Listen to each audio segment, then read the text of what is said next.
Like listening to me tell you Mortal Kombat facts? Well, I have fantastic news for you right here. We're about to do a compilation of every few facts video I've ever done, give or take a few because there's a lot of them and I might have missed one. So sit back and enjoy 2.5 stinking hours of Mortal Kombat facts.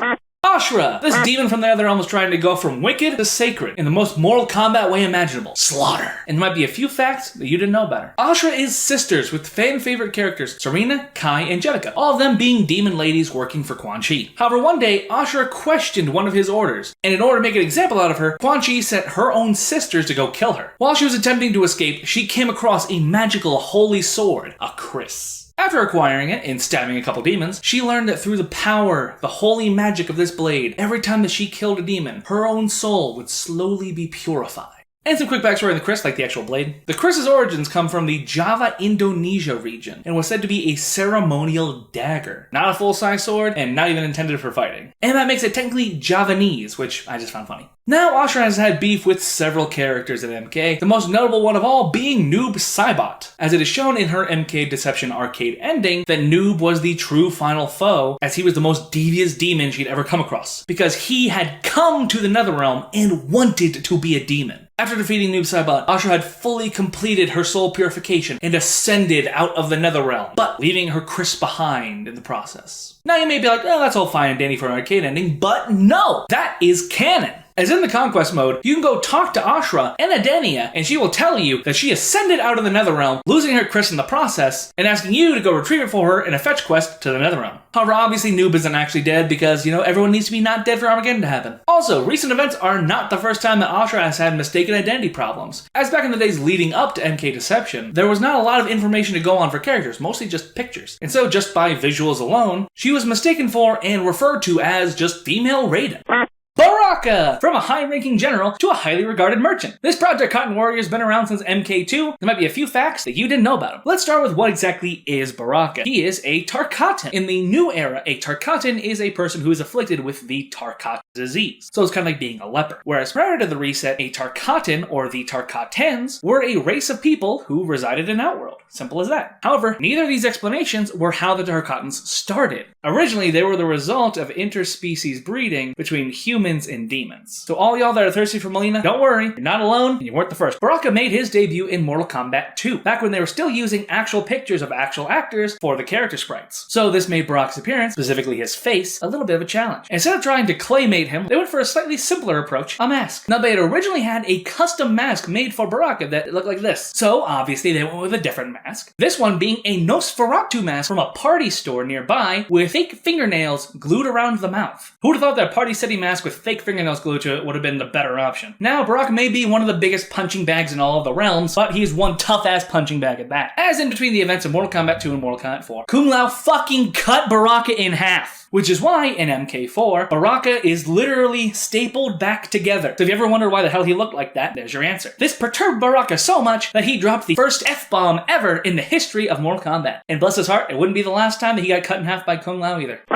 Guard your nuts, everyone. We're talking about Cassie Cage. Commander Cassandra Carlton Cassie Cage made her debut in MKX, being the daughter of Johnny Cage and Sonya Blade. Despite who her parents are, she was never really interested in becoming part of the Special Forces, but after being kidnapped by the Black Dragon and seeing a lot of messed up, she decided to take on the mantle, quickly ascending the ranks, becoming Sergeant, General, and eventually Commander. Now, according to the official MKX Twitter, Cassie attempted to follow in her dad's footsteps by auditioning for the movie Birds of Prey, but apparently she inherited Johnny's acting skills, and she did not get the part. Maybe she still has hope for Daughter of Ninja Mime. In the MKX comic, Cassie got herself into a bit of a pickle by dragging Jackie to an underground fight club that she didn't realize was a death tournament. And while she was in there, she was paired up against none other than Frost, eventually ending with Cassie knocking out Frost and being forced to almost kill her. This is before Cassie thought it was funny to murder people. So if you were wondering how Cassie and Frost knew each other in 11, there you go. Now my question to you, do you want her in MK1? It's a new timeline, so I can totally see them not putting her in, but personally I like her. I think she's great. Ermac, the Master of Souls, and there may be a few facts that you didn't know about him. Ermac got his start in Mortal Kombat 1992 as a bug, where when you were playing Scorpion, his suit would turn red and the name in the health bar would change to ERMAC, which was short code for error macro, indicating that there was a glitch in the game. However, this famous origin has been debunked, being completely refuted by the creators of Mortal Kombat, as well as tons of people attempting to recreate the error macro glitch and failing. However, the fact that this was complete fiction did not stop the Mortal Kombat crew from leaning into it, with 2 different Easter eggs in Mortal Kombat 2. But he would eventually make his true debut in UMK3. Now, Ermac is a conglomeration of thousands of souls, one of these souls being the, once again, late great King Jared. And in MKX, it's implied that, ironically, another one of the souls that Ermac might possess is Shao Kahn after he was killed by the Elder Gods. Ermac is a staple of the jobber side of the bad guys, alongside Reptile and Baraka. However, did you know that in the 3D era, Ermac was actually a good guy? After his creator, Shao Kahn, had been killed by the Deadly Alliance, Ermac was left without purpose, wandering the realms in search of a new master. That is until he met Kenshi, who pitied the soulful Frankenstein's monster and used his telekinetic abilities to sever what connection that he had left to Shao Kahn. With this connection broken, Ermac's mind was cleared and he realized the grievous crimes that he had taken a part of, leading to him joining the good guys in an attempt to redeem himself in the battle against Onaga, and eventually the Battle of Armageddon. Now, obviously, this face turn was not meant to last, as the Mortal Kombat 9 reboot happened, reset everything, and Ermac was reintroduced as a member of the bad guys. This time as early as the first tournament, despite that in the OG timeline, he did not appear until Earthrealm's invasion. And with this early introduction came another new addition to the canon, being that Ermac is the one that ripped off Jax's arms. Did you know? Ermac has always been considered a villain in the Mortal Kombat story. But that's not actually fully the case. As in each and every single timeline, Ermac starts off as a bad guy and then turns good. In the original timeline, he was an evil crony and seeks redemption. Then the reboot timeline, Ermac starts off as an arm-exploding jerk, but then eventually turns against the Mad Khan Melina and sides with the more level-headed and fair Kotal Khan. Maybe a lesser of two evil situation, but still. And finally, in the new era, Ermac goes from a murderous, soul-wielding Frankenstein's monster into the kind and benevolent King Jared. As long as the arcade ending is deemed non-canon. Aaron Black. Bullseye. This white hunter with a black arm was a high plains drifter from Texas. He went from bounty hunting on Earth to mercenary work in Outworld. There might be a few facts that you didn't know about him. Raised in Wicked, Texas, this pale rider was born in the 19th century, making Aaron Black well over 150 years at the time of his debut. But how was that possible? Well, he made a deal with the devil, Shang Tsung, to act as the sorcerer's personal mercenary in exchange for a elongated life and a fistful of dollars. Now, Dirty Aaron, being a prolific mercenary, of course, attracted the attention of the Black Dragon. He initially turned down the advances from Kano, but he eventually did join up with them, before eventually leaving their service to go work for the Khan of Outworld. But he did do one good thing for everybody, and that was he unleashed his magnum force on the Cobra. While Aaron Black is a great bounty hunter, he is still human and is not immune from the occasional oopsie. The biggest one being in MK11, where if he pulls out his dynamite and holds onto it for just a little too long, he'll be hit with the sudden impact of that dynamite going off in his hand, and if his health's low enough, he will be hit with a self-brutality, the only one in MK11. And lastly, an irrefutable fact. Aaron Black should have kept that rawhide on his face and never taken that mask off. He was way cooler back when that mask was literally part of his character model. Ferrator.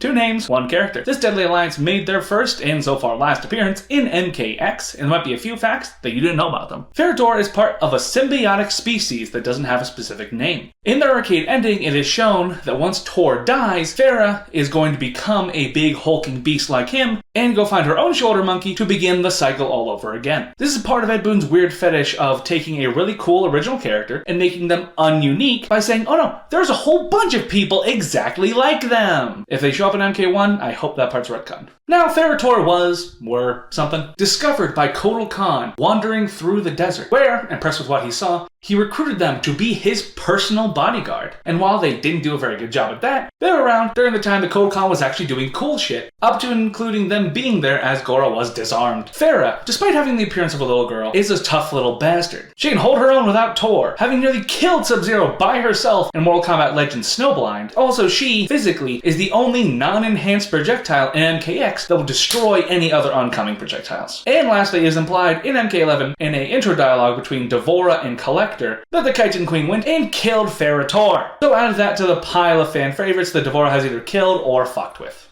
Frost! This rebellious teenager slash murderous cryomancer is one of the few gems from the 3D era. There may be a few facts that you didn't know about her. This icy girl is not the easiest person to get along with. However, there was one non-evil person that she did vibe with, at least for a while, and that was Raiden. Now, Frost has always been extremely ambitious, her main goal always being to be the Grand Master of the Lin Kuei. A feat not just unattainable for most people, but especially for her, as traditional Lin Kuei values would dictate that women are not fit to be members of the Lin Kuei clan, much less lead it. However, in her Deadly Alliance arcade ending, it is shown that it is not her femininity that makes her non-fit to lead the Lin Kuei, it is her overconfidence. As she would steal the Dragon Medallion from Kuai Liang, would overpower her, leading to her losing control of her cryomancy, freezing into a big old frost sickle. Where she would then be taken to the Lin Kuei temple and left until the events of Armageddon, where she would be freed from her icy encasement by Taven. But not just that, she also has her eyes on world domination. It is said in her Armageddon ending that after she defeated Blaze, she got the dragon amulet back. This time, it didn't freeze her. She became the all-powerful cryomancer she was always destined to be. She went back to the Lin Kuei temple, resurrected all the passed-away Lin Kuei, and used them to destroy the world. And in her 11 ending, it is shown that she goes full-on time tyrant, using the Lin Kuei and the Hourglass to go through time, executing anybody and everybody who would ever oppose her vision or what she wants to do in any way,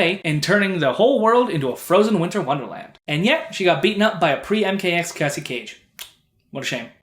Is coming to Mortal Kombat 1 very soon. Maybe a few facts that you didn't know about. For starters, the one true Conan, Arnold Schwarzenegger. Whenever people usually think of his breakout role, they think of Terminator. However, that is not the case. As Conan the Barbarian was not only Arnold Schwarzenegger's first major role, it was the first film that he took on after retiring from bodybuilding in 1980. Conan the Barbarian came out in 1982, and Terminator 1 came out in 84. And if Conan had bombed, we may not have gotten him as the Terminator. And everyone's favorite political figure looks back on his time as Conan fondly, as Arnold kept the sword from the first Conan movie and had it by his desk while he was the governor of California. I'm sure that made budget negotiations pretty tense. Conan himself, the character, has a heck of a history behind him. For starters, he is almost 100 years old. Yes, Conan the Barbarian debuted as Conan the Chimerian Barbarian and was created by a man named Robert E. Howard as a part of an American pulp magazine called Weird Tales back in 1932. From there, he would appear in novels, comics, D&D campaigns, video games, TV shows, and of course, movies. Over time in many projects, Conan has gone by several titles. From Conan the Chimerian Barbarian, to just Conan the Chimerian, to Conan the Barbarian, to Conan the Conqueror, to Conan the Destroyer, to Conan the Adventurer, to Conan the Explorer, to Conan the Circumciser. Conan has had so many different titles, it's almost hard to keep track of. But no matter what, that first name has remained nice and consistent. Good old Conan. While Conan the Barbarian was basically the sole inspiration for the archetype of big muscle-bound warrior swinging around big weapon, one thing that does separate him from many of his contemporaries is that Conan is actually a very intelligent person. He can read and write, is a brilliant tactician and strategist on the battlefield, can speak multiple languages, and despite being a barbarian, he can practice stealth and diplomacy when needed. And it's not just a plot convenience that Conan is this way, as the creator himself was adamant that Conan was very astute and not just a brute. Though he really is like Arnold, or maybe Arnold is really like him.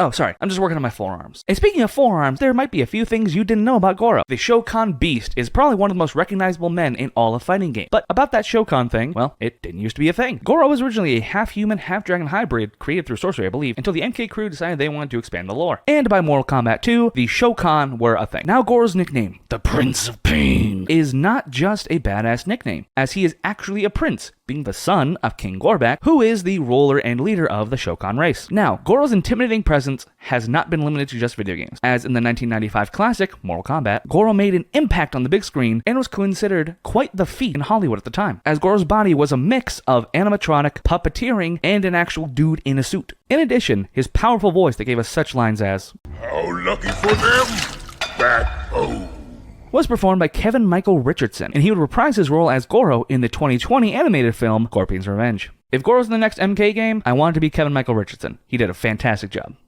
This Shokan Prince of Pain has been around since the very beginning, and there may be a few more facts that you didn't know about him. Let's start from the beginning, with Mortal Kombat 1992. Goro, who was originally going to be named Gangoro, according to John Tobias, was the first boss character in the series, being the final hurdle before you could get to the true big boss, which was Shang Tsung. And everyone remembers that famous intro, Goro lives. Which, looking back, is kind of weird, isn't it? Like, Goro lives? Was he dead? Are we supposed to be excited that he's back? Because this is the first game. And in fact, it explicitly says that he's been undefeated for 500 years. So what was with Goro lives? Well, in retrospect, it just sounded cool. And hey, that 2-word line has lasted generations as an iconic part of Mortal Kombat's history. So who am I to question them? Goro on Impact made quite the impression with the MK community, and this acclaim led to him getting his own short-lived comic series, titled Goro, the Prince of Pain. It ran for 3 issues and followed the titular character as he is sucked into Earthrealm, as well as serving as a promotional tool for Mortal Kombat 2, featuring characters from said game. Reptile had some fabulous eyelashes back then, and establishes more lore of the world. The one who had whisked the Prince of Pain into Earthrealm was none other than the God of Chaos, Zagat, who was introduced in this comic series alongside his brother, the God of Order, Abacus, making these two, after Raiden, 2 of the earliest gods ever established in the Mortal Kombat lore. So put that feather in your cap for trivia night. Anyway, the actual comics are alright, got some decent artwork. Overall, that they existed is cooler than anything that happened in the contents. And doubling back to the very beginning. When people think of the first time Goro was ever playable, most people will either say MK Trilogy or the Mortal Kombat Port of Deception. However, there is a much earlier example of the players being able to get their fingers into Goro. And that was on the Game Boy port of the original Mortal Kombat game. All you have to do is to beat the arcade mode normally, and then you can go through the arcade mode again as Goro, and use his massive muscular stature to beat up the likes of Bob, Peter, and the infamous Eddie. This last part was an Easter egg from the developers of the Game Boy part who thought it would be funny to replace the names of all the playable characters with their own. Very random. Goro, the Pug. My new sidekick who entered the realm earlier this year, and the rival of the Combat Kitty. We got one more sign up at the Patreon, so I owe this to you guys. Thanks, Dude Blade X. For starters, where did Goro originate from? Well, he actually comes from an alternate universe, where the Shokan are actually Pugcons. Remember Gator Loki from the Loki show? It's kind of like that. He was pulled into this universe during the great battle at the end of Mortal Kombat 1, and upon landing, he suffered a life-threatening intestinal injury, which you all assisted in providing financial assistance to get him taken care of. Now this mighty warrior has 2 sources of his power, one for his spirit and one for his body. The first is the sun. As Goro the Pug becomes more and more powerful with the more sun rays that he absorbs through his fur. That's why he does his best to get at least 8 hours of direct sunlight every day, in case the need for combat arises. Then his body needs fuel as well as his spirit, and that's why he has his own special food called Goro Sludge that he uses to meet all of his nutritional needs. Through this ooze of the gods, Goro the Pug is able to feed his body and muscles to remain powerful enough to throw paws with the revered Combat Kitty. And lastly, a little known fact about this guy is that his birth name is not Goro. It is actually Tito. However, he adopted the name of Goro when he became a true warrior, as is tradition in Pugcon culture. Look at this dumbass face. Look at him. Look at him. Look at that face. Look at him. Look at his feet. Face. Feet. His nose is turning pink. We don't really know why. I looked it up. It said it was supposed to be like a hyperpigmentation thing. Know about him. For starters, this thing he's got going on right here, yeah, he did that to himself. He used to look like a normal person, but in order to help embody chaos or whatever, he just ripped off his own face. He is metal as fuck. Now, Havoc made his first appearance in Mortal Kombat Deception, residing in the Chaos Realm. When you encounter him as Shujinko, he promises to teach you the way of chaos, but later on backs out of that deal and attempts to fight you. After you beat him, he congratulates you on learning the way of chaos, because the Cleric of Chaos was not going to give you a structured tutorial or curriculum on how the hell chaos works. He's just gonna try and kill you, and if you overcame, that means you learned your lesson. Now, despite some assumptions you might make about Havoc and other Chaos Realmers, they do worship one thing, and that is water. Even though we would normally associate water with peace and tranquility, they see its formless, uncontrollable, and indestructible nature as the perfect embodiment of chaos. Now, Havoc has not been in a Mortal Kombat game for 17 years, but he played a pivotal role in the MKX comic as the main antagonist and the person who initiated the collection of the Kamidogu daggers. During this plan, he led to Kano giving Sub-Zero his signature scar, he mind-controlled Sonya Blade into offing Kentaro, and he betrayed Raiko, turning him into a blob of melting flesh before tearing his head off and absorbing his power. At the end, Havoc is taken out by Scorpion, and even after Quan Chi stomps him into jelly, that wasn't enough to stop the Cleric of Chaos. Now Havoc, despite being a being of pure chaos, still understands the value of teamwork, as he's known to have an alliance with the older realm rebel Darius, and MK9 he teamed up with Noob Saibot in his arcade ending, create a power vacuum in the Netherrealm so Noob could take the throne, and in MK11, him and the Joker had a rousing good time going and fucking up the older realm for funsies. Havoc. From the Cleric of Chaos to a revolutionary in Saito, we have a few new facts you didn't know about him. Havoc's one of the many characters who came to MK1 straight out of the 3D era. And in his initial debut, the Cleric of Chaos derived his powers from the Chaos Realm, as well as studying blood magic. As he was a member of the Chaos Realm, most of his abilities came to him naturally, most notably his healing factor. However, in this new era, his supernatural healing as well as chaos magic powers were bestowed upon him by Quan Chi as part of their business dealings. Speaking of healing factor, in this game, Havoc's face isn't naturally messed up, nor is it self-inflicted. No, it was actually the result of a failed skirmish with Scorpion in the Outworld Treasure Chambers, where Havoc got himself a white-hot facial, resulting in the bottom half of his face being burned away. Now you may be wondering, how the hell does that scar him if he can rip off his own head and regrow limbs? Well, that's because he is choosing to not heal his beautiful face, brandishing his scars as a reminder of his vendetta against Scorpion, as well as all who support order. Now, one very peculiar trait that Havoc has in this new era is that he is technically two characters. You see, in the previous era, there was a character named Dairu, who was a member of the Saiden Guard before turning on the regime, loosely allying himself with the Chaos Realm and, by proxy, Havoc. But this time around, the two allies have been rolled into one, as an intro dialogue with Reptile reveals that Havoc is just his stage name, and his true birth name is Dairu. And lastly, it seems that Time Titan Havoc, who is a version of Havoc who in his own timeline is the one that defeated Chronicon and took over the Hourglass, is going to be the BBEG in the upcoming Mortal Kombat 1 Aftermath story expansion. Or what do they end up calling it? Follow for more MK content.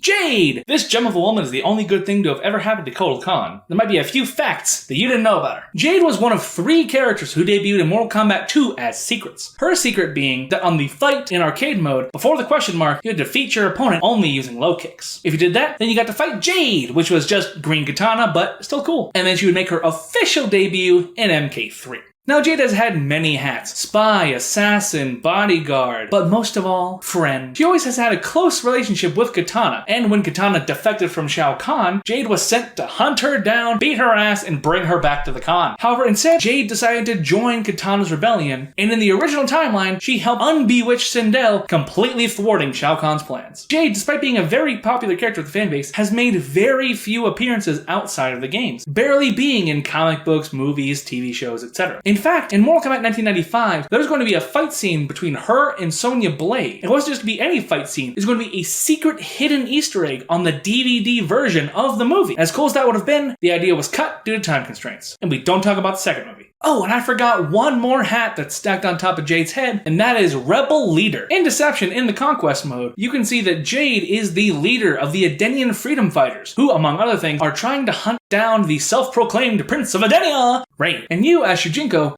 can go run across town and go talk to Rain, giving him a piece of information that leads to him running right into an ambush from Jade and friends, leading to her beating his ass and killing him. Purple. Rain chooses his wardrobe most curiously.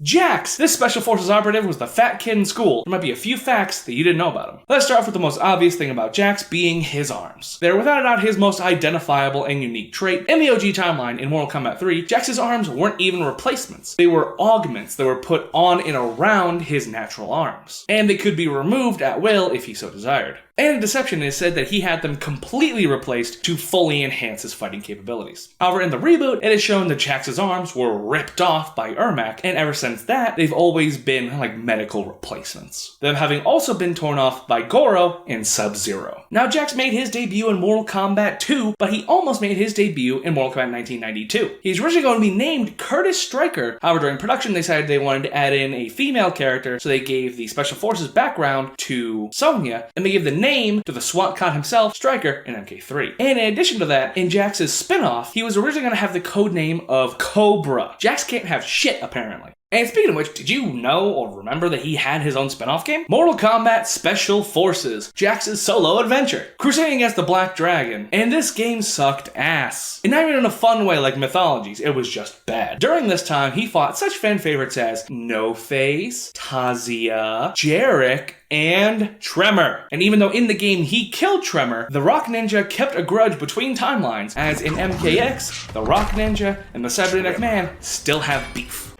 Johnny Cage, one of the OGs of Mortal Kombat and a fan favorite, but there might be a few things that you don't know about him. For starters, Johnny Cage is not even his real name. Taking after other big name stars like Elton John and Marilyn Monroe, he chose a more marketable name when he went to Hollywood instead of his birth name, John Carlton. Mr. Carlton has been in several blockbuster films and many more flops. The most famous film of all being Ninja Mime, which he actually won some awards for. In total, there are about 41 movies to his name that we know of, including 4 Ninja Mime sequels. And speaking of busts, one of the most famous parts of Johnny Cage's moveset is his signature nut punch. However, in the first couple of games, it had a huge disadvantage. It did not work on female opponents. Then, despite being again his most unique move, he lost use of it entirely, and he did not have it again in any of the 3D era games. Eventually in MK9, he got his iconic nut punch back into his repertoire. And despite the fact that that game was rated M for mature, his hands were now rated E for everyone. Johnny Cage! New era, same Johnny. There may be a few new facts that you didn't know about him. In this new timeline, Sonya's canonicity is still up in the air. So in the meantime, Johnny went and married himself a lady named Chris. But the honeymoon's over. Chris is upset with Johnny, tired of his narcissism and his careless spending. So when Johnny is called by Liu Kang to go train at the Wuxi Academy, Chris divorces him and forces him to sell his epic mansion. Thankfully, though, he was able to keep his fleet of explosive Lamborghinis at least. Now, in this new timeline, Johnny has lost a key part of his moveset, the glow. The green that allowed him to toss orbs and give him plot armor. In this new era, it has been replaced by the power of Riz, also known as the Hype Loop. Now, when you play Johnny, you don't have a projectile and you don't get to turn green. But for this sacrifice, Johnny Cage gets to be f***ing cracked. This silly boy is firmly at the top of everybody's tier lists, and he is so good, even a shit like me can kind of run wild. This lack of green also implies that he is no longer the descendant of a Mediterranean war cult who are bred to fight gods, or maybe he'll get that power in the next game, who knows. And speaking of the future, it's been speculated / leaked that the Johnny Cage cameo that we're going to be getting actually isn't going to be Johnny Cage at all. It's going to be Janet Cage, an alternate timeline Cage that we met during the final act of the Mortal Kombat 1 story. A gender-bend Johnny Cage with just as much charisma. And you know what? That'd be pretty cool. And Johnny was, at one point in time, one of the biggest actors in Hollywood. But all the best know when to hang it up. As post the events of Mortal Kombat 1 story, Johnny has retired from being an actor and graduated to being a director. Partially because after helping save the universe, Liu Kang took Johnny aside and broke down the secret reason that he had Johnny on this adventure. Because he wants Johnny to create the Mortal Kombat cinematic universe to help ease Earthrealm citizens' minds into the idea of wizards, demons, and time gods. This is for bully. Come on! This murderous Sonic the Hedgehog is a fan favorite, but there might be a few things you didn't know about him. Now, this speedy boy was first introduced in MK3 and had one of the worst fatalities ever. His backstory is a little hectic and disjointed, but what is known is at one point in time he was a cop who was horribly disfigured during the attack on Earthrealm from Shao Kahn, after he was burned by the big kitty man himself, Kintaro. That's where he got his scars and his respirator, but where did he get the speed from? Well, it came from his brief time in Outworld, where his body was ravaged by the magic atmosphere and gave him the powers that we know now. Full-on Fantastic Four style. So why is he the only Earthrealmer that went to Outworld and got magic powers? Shut up. Also, the reason the Cabal is a speedy boy is because Ed Boon loves the Flash and wanted to make his own murderous version of him. That's why the Flash also gets so much love in the Injustice games. We don't talk about the movie. Now, talking about iconic parts of the character, his hook swords. Before he got those, he was originally going to have wrist-mounted buzzsaws, but eventually that idea got cut and given to Cyrax. In addition, the idea of hook swords actually predated Cabal, as they were originally going to be given to Baraka before they thought of the arm blades. I think everyone came out on the right end of that hot potato. Now that's a noise. Guy now, everyone's favorite scandalous bastard. And there may be a few things that you didn't know about him. Now, Kano's been cutting throats and ripping out hearts since MK1, but he has changed a lot. He was originally a half-Japanese, half-American bald man who was a fairly straight-laced character. However, that all changed in the 1995 movie where, for some reason, they decided to cast a Australian gentleman with a full head of hair, a beard, and had him be a just complete smartass. While a huge departure from the original, I think we can all agree that this is better. Now, Kano is a scoundrel who screwed with many more people than just Sonya. For example, you ever wonder how Kuai Liang got his scar? Yep, that was Kano. He used a Kamidogu, which are knives now, to sneak attack Sub-Zero III and slice his face open, because, you know, he's a dick. And speaking of injuries, you ever wonder how Kano got his eye? Well, it was shown in Mortal Kombat Legacy, a prequel to the first tournament. It was actually Jax who clobbered Kano, knocked his frickin' eye out, and prompted Kano to replace it. Kenshi, the only truly great debut in MK Deadly Alliance. Might be a few things you didn't know about him. For starters, Kenshi is the blind swordsman of Mortal Kombat. But he was not born that way. He was actually betrayed by Shang Tsung, who fooled him into going into an ancient tomb, opening up the Well of Souls, unleashing a tsunami of the damned, blinding him. But wait, Kenshi can see in MK1, and the main threat of that story is going to be Shang Tsung coming back. I'm in danger! Now, Mortal Kombat Deception. There was a new way to end a fight. You could take the satisfaction of your opponent killing you away from them by committing a harakiri. Some people rip off their heads, others would gouge their own eyes. But Kenshi knew what he was doing, and he was the only character to actually perform a real, traditional harakiri. So good job, question mark? Now, as Kenshi is blind, he had a very unique buff in the 3D era game, which was that he was immune to blinding attacks, such as Sonya's powder blow. However, despite it making canonical sense, they decided to undo that in the later games, and now Kenshi abides by the kayfabe of the video game. And lastly, not that hidden of a thing, but did you know that Kenshi has his own animated movie? Mortal Kombat Legends Snowblind features Kenshi and Sub-Zero in their own animated film. It is pretty good. The Mortal Kombat Legends series so far has been pretty lit. It's a great choice if you're looking for more Mortal Kombat content while you're waiting for MK1. Chameleon! And their partner, Chameleon. These transparent ninjas were stealing their peers' movesets long before Mokujin and Marionette, and there may be a few facts that you didn't know about them. Now, this duo of Zaterrans made their debut in Mortal Kombat Trilogy, but not technically in the same game. Chameleon made her debut in the N64 version, whereas Chameleon made his debut in the PC, PlayStation, and Sega Saturn versions of the game. And this pattern continued again, with Chameleon being on the PlayStation and Xbox versions of Armageddon, where Chameleon was only on the Wii version. Someone at Nintendo must have a Chameleon body pillow or something. In their Armageddon arcade endings, it is shown that Chameleon has a little bit more ambition than her counterpart, Chameleon. After defeating Blaze, Chameleon turns her attention to Shao Kahn for destroying Zaterra and her people, using the power of Blaze to forcefully turn him into a raptor creature like Reptile, and making him serve her wishes. Then all of his comrades suffered the same fate. But then Chameleon lost control of her power and turned all of her allies into raptors as well, thus reigniting the full power of Zaterra. Whereas Chameleon's ending is he turned invisible and ran up the pyramid when nobody was looking. He killed Blaze, and now after being hidden for the last 6 games, he's now going to reveal himself as existing now that he's snuck his way into being a god. What a hero. And to be honest, that's about it for these two. They look really cool, but they don't have a lot going on character-wise. Who's a good combat kitty? You are. Speaking of combat kitties, there might be a few things you didn't know about Kintaro. Let's start with his name, Kintaro. Often translated as Golden Boy, Legendary Child, a folk hero in Japanese folklore. But when you look at his lore and how he's treated inside the games and out, you will soon realize the cruel irony of that name. While Kintaro is a Shokan, he's very clearly different from Goro and Shiva. That's because he is a member of the Tigrar lineage, whereas Goro and Shiva are a member of the Draco lineage. Despite being big, badass tiger monsters, the Tigrar are actually considered lower class and subservient to the Draco lineage. And to my knowledge, Kintaro is the only named Tigrar in the entire franchise. Now, Kintaro has always gotten the least love from the Mortal Kombat crew, despite being a bit of a cult favorite, and still remains the only of the 3 Shokan combatants to not be playable since Armageddon. Oh, and he also got his frickin' head ripped off by a possessed Sonya Blade in the MKX comic. Poor kitty.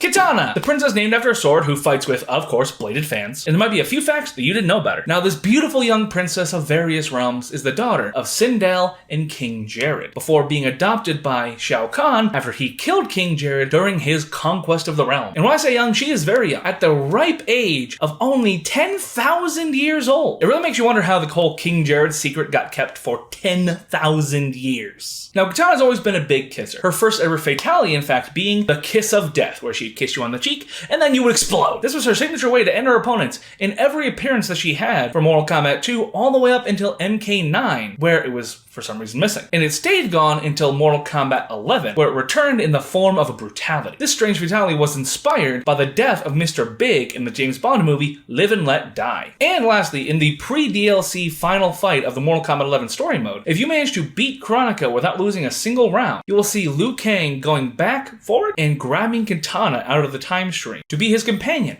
and Queen of Time. Now, this obviously was not the canon ending, and it really makes you wonder what will Kitana and Liu Kang's relationship be in this new era, if anything. Kung Lao! The fan favorite who's died more than anyone else in Mortal Kombat history. I bet there's a few things that you didn't know about him. For starters, it's widely and commonly known that Kung is named after his ancestor, the Great Kung Lao. Got that out of the way. Kung Lao is a Shaolin monk turned White Lotus, who trained under the tutelage of Bo Rai Cho alongside his best friend, Liu Kang. In the original canon, 1993, it was actually said that Kung Lao was originally going to be the champion that the White Lotus sent to go fight Shang Tsung, but Kung Lao, despite being a very formidable warrior, declined because he just wanted peace. So they sent Liu instead. And this was obviously retconned to the 2011 game, where Kung Lao now wishes that he had been the chosen one, but the White Lotus went with Liu instead. Now, it's impossible to talk about Kung Lao without talking about one very distinct thing. He's been sporting this deadly headwear since his debut in Mortal Kombat 2, where it came with a very peculiar trait. Kung Lao's hat toss fatality required the player to actually aim the hat in order to get the fatality to work. Otherwise, it would just hit them in the chest and knock them down. This was the only fatality in Mortal Kombat 2 that required additional input after you put in the code to get to work. And if you're a cinephile, you'll know that Kung Lao's deadly hat is based off of Oddjob from GoldenEye 007, which was confirmed by John Tobias. Lastly, as you may know, Mortal Kombat 9 was actually banned in Australia upon its release. And there were several factors to this, but did you know that Kung Lao is the only character to be called out by name in the official report from the Australian Certification Board? GameSpot AU received a copy of the Certification Board's official report on Mortal Kombat 9, and I quote, Kung Lao throws his metal hat into the ground and it spins like a buzzsaw. He grabs his prone opponent by the ankles, drags their body through the saw, explicitly slicing them vertically in half. Copious blood spray is noted. Kung Lao then holds up both halves of the corpse as blood pours out. Despite the exaggerated conceptual nature of the fatalities and their content within a fighting game and a fantasy realm, impact is heightened by the use of graphics which are realistically rendered and very detailed. In the opinion of the board, the game contains violence that exceeds strong in impact and is unsuitable for a minor to see or play. The game should therefore be refused classification pursuant of item 1D in the computer games table on the National Classification Board. Way to go, Kung.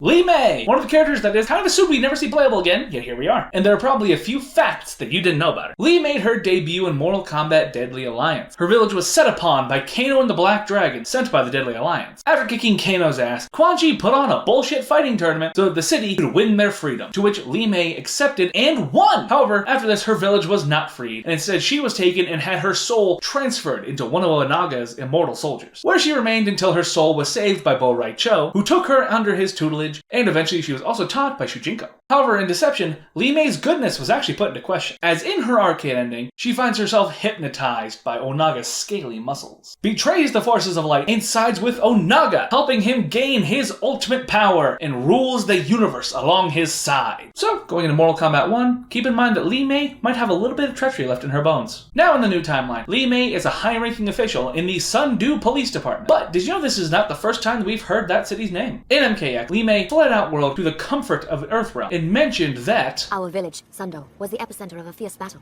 We barely escaped with our lives. So unlike most things in Mortal Kombat story, they didn't just make up Sundu on the spot to fit what they wanted to do. Also, did you notice that Li Mei was the first character in the epic that was the Battle of Armageddon to be killed, being run through by Hotaru's Naginata, as other, more popular characters got prolonged fight scenes. And lastly, for all my people of culture out there, you may have noticed that Li Mei is the first lady in all of Mortal Kombat to have Liu Kang. From a humble monk to a godly being that controls the entire universe, Liu Kang has been around since the very beginning, but there might be a few facts that you didn't know about him. In the first Mortal Kombat game, Liu Kang was the only character to not have a real fatality, only giving his opponent a big uppercut and then bowing. The MK crew said, well, he's a Shaolin monk, why would he want to kill people? Now, Liu has always been the most vocal member of the roster. His grunts and yelps are called kiai. In Japanese martial arts, a kiai is a short shout uttered when throwing an attack. They are meant to startle the opponent, intimidate them, express confidence. And speaking of confidence, did you know that MK11's ending isn't the first time that Raiden has imbued Liu Kang with the power of a god? In Liu Kang's arcade ending of Mortal Kombat vs. DCU, Raiden imbues him with the power of himself as well as several other gods in order to make him an almighty protector. So that's right, where we are right now in the series is strongly based off of an arcade ending from MK vs. DCU. Let that sink in.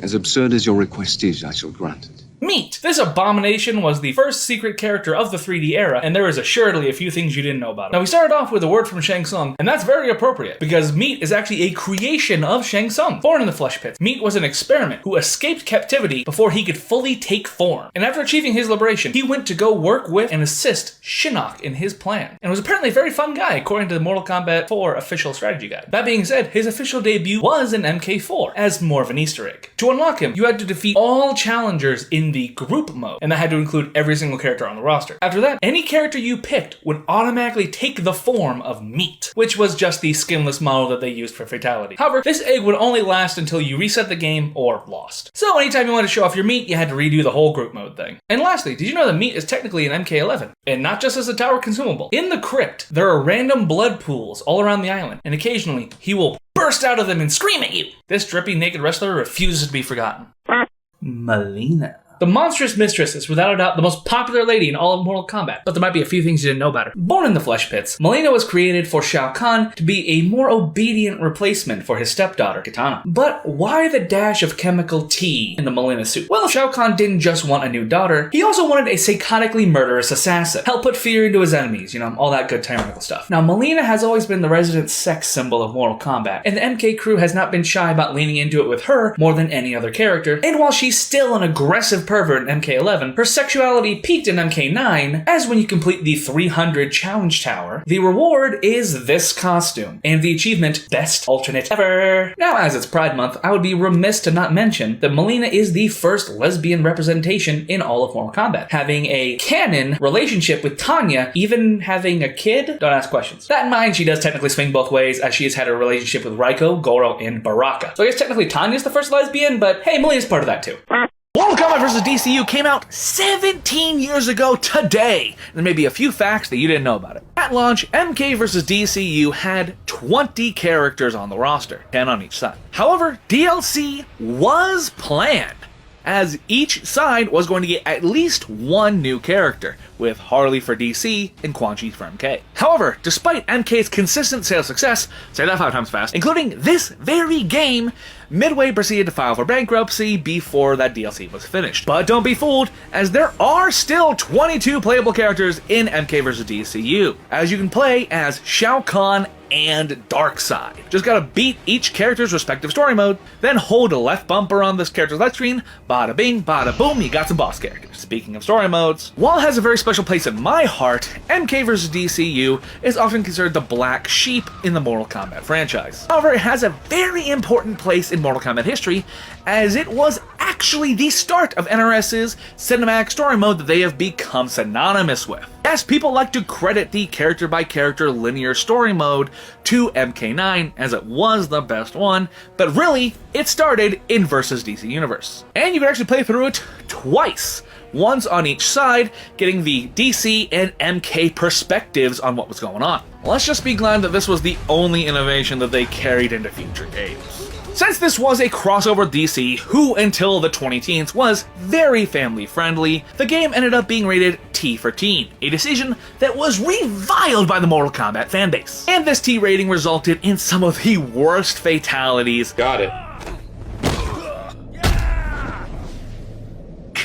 Oh shit! Get fucked! Which the DLC heroes didn't even have fatalities, they had heroic brutalities. Hell, the Joker stomping on your balls was more impactful than half the finishers in this game. Speaking of the Joker though, did you know that this seemingly completely random Shang Tsung fatality from MK9 was pulled straight from the Joker from DCU, reusing the animations and voice lines verbatim, but just making it a little more violent.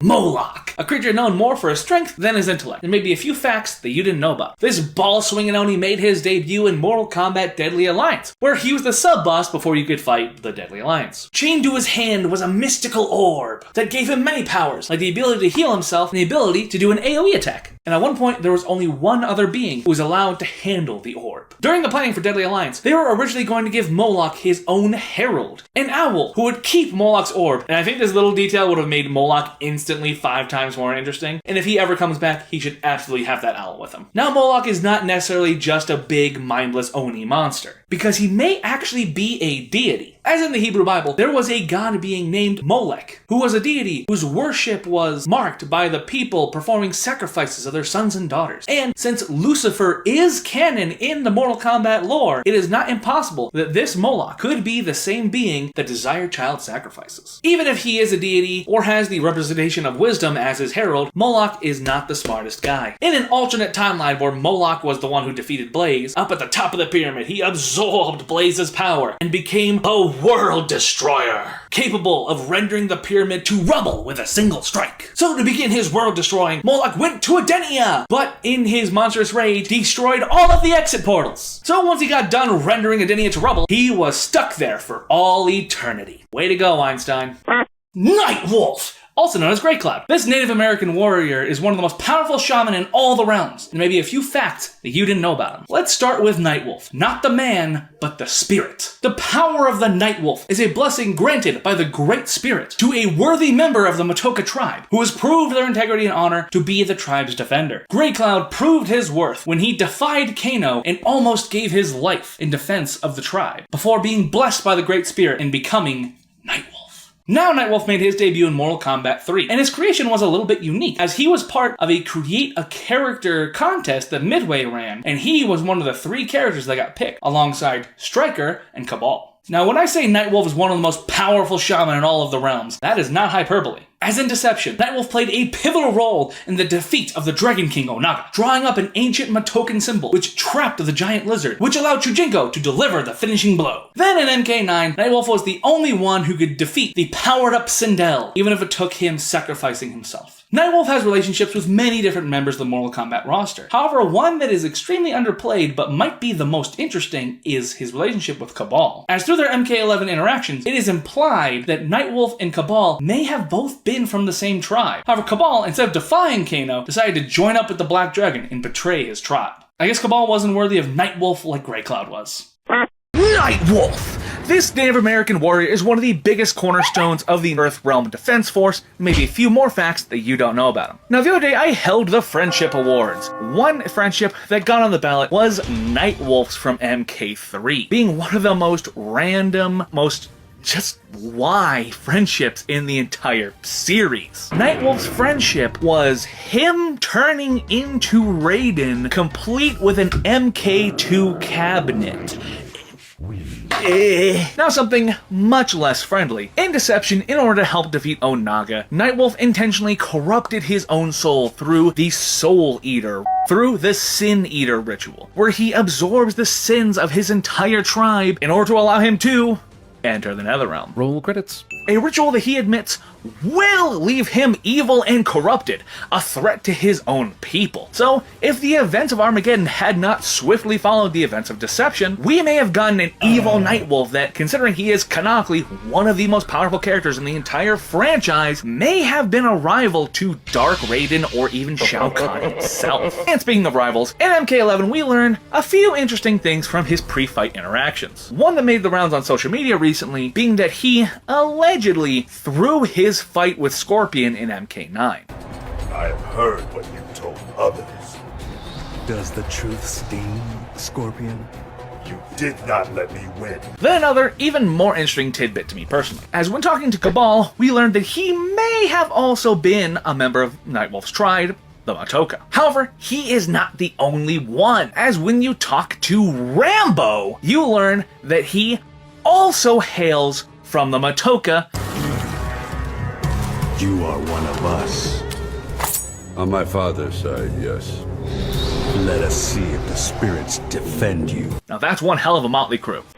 Natara. The original blood-sucking freak of Mortal Kombat, there might be a few facts that you didn't know about her. Being a vampire, Natara naturally cannot go out in the sun, right? Well, the answer is kinda. You see, in Mortal Kombat, vampires are not a curse or a created monster. They are a race of people from the realm called Veternus, who feed off the blood of other living things, not necessarily just humans, in Mortal Kombat Deception. It is then explained that only Earthrealm sun is dangerous to vampires, not necessarily all suns. So to the convenience of Earth, they are the only realm that is safe for the most part from any potential vampire invasion.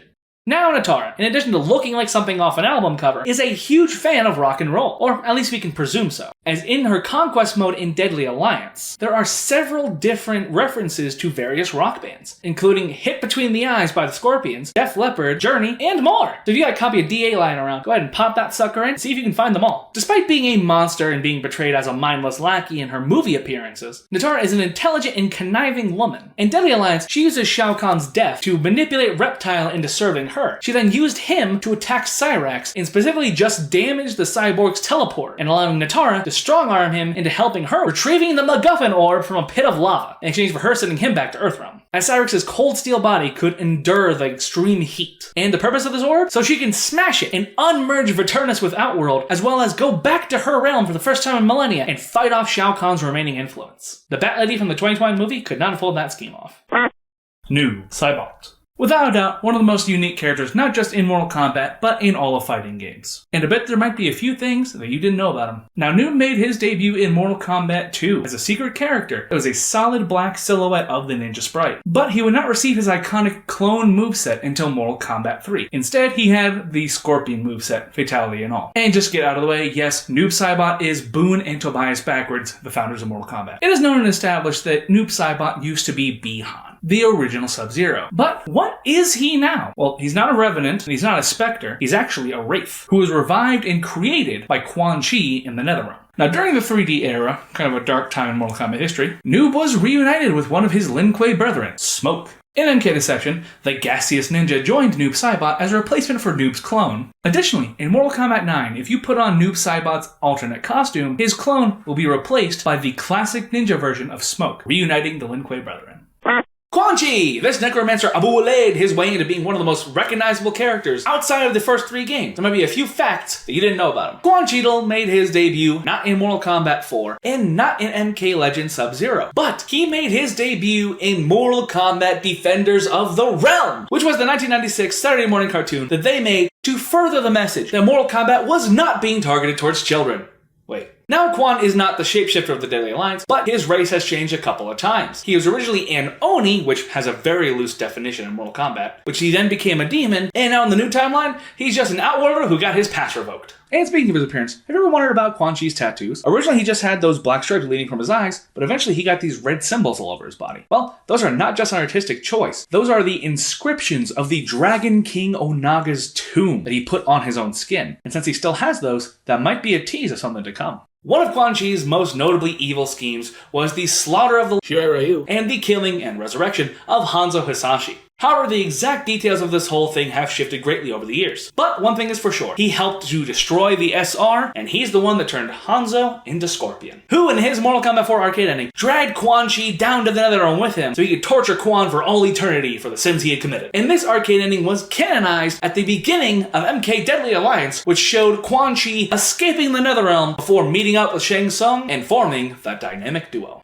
Abule! Mortal Kombat 1 is about to officially reunite the Deadly Alliance with the return of Quan Chi on December 14th for Combat Pack holders. And maybe a few new facts you didn't know about. Upon restarting history, Quan was one of the characters the Liu King had destined to have a meaningless life, squabbling in the dirt and having no power or influence, alongside characters like Shang Tsung, Shinnok, and probably others. Quan Chi was just going to be a slave down in the mines, no longer even a demon or an Oni, just a regular old Outworlder. But Damashi promised Quan Chi a path to power by forming a certain alliance with a certain somebody. I had hoped our alliance would be more deadly.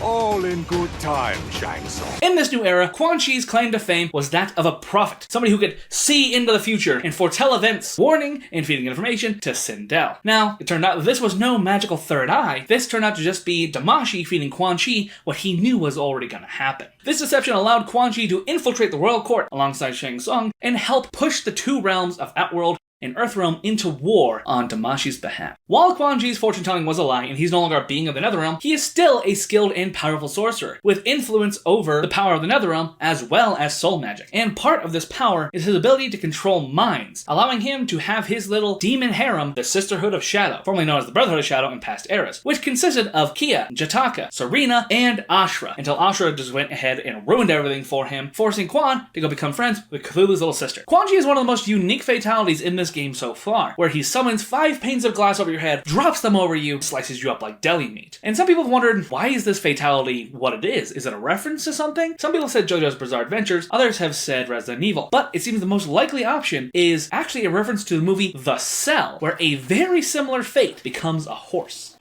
I bet there's still a few facts you didn't know about Raiden. Early on in the first home ports of Mortal Kombat, for some reason Raiden's name was spelled with a Y instead of I. Well, this is no Mandela effect. This actually is an issue from Acclaim, the company that helped them publish the home ports of Mortal Kombat. They were afraid of a potential copyright issue from Tecmo regarding their arcade shooter, Raiden. And speaking of other games, surprisingly, Raiden has made quite a few guest appearances. In Unreal Tournament 2, NFL Blitz, NBA Jam Tournament Edition, a pinball machine called Bally's 1994 World Cup Championship, and WWE Immortals, where he is played by Xavier Woods. In talking about appearances, Raiden's iconic outfit, his plain white clothes and rice hat, was not originally intended to be the uniform of the gods that it turned into. It was supposed to be a disguise where he could blend into normal society and not be, obviously, the God of Thunder. In addition, his design was based off of Lightning from Big Trouble in Little China. Mr. Boone and Mr. Tobias always loved their martial arts movies.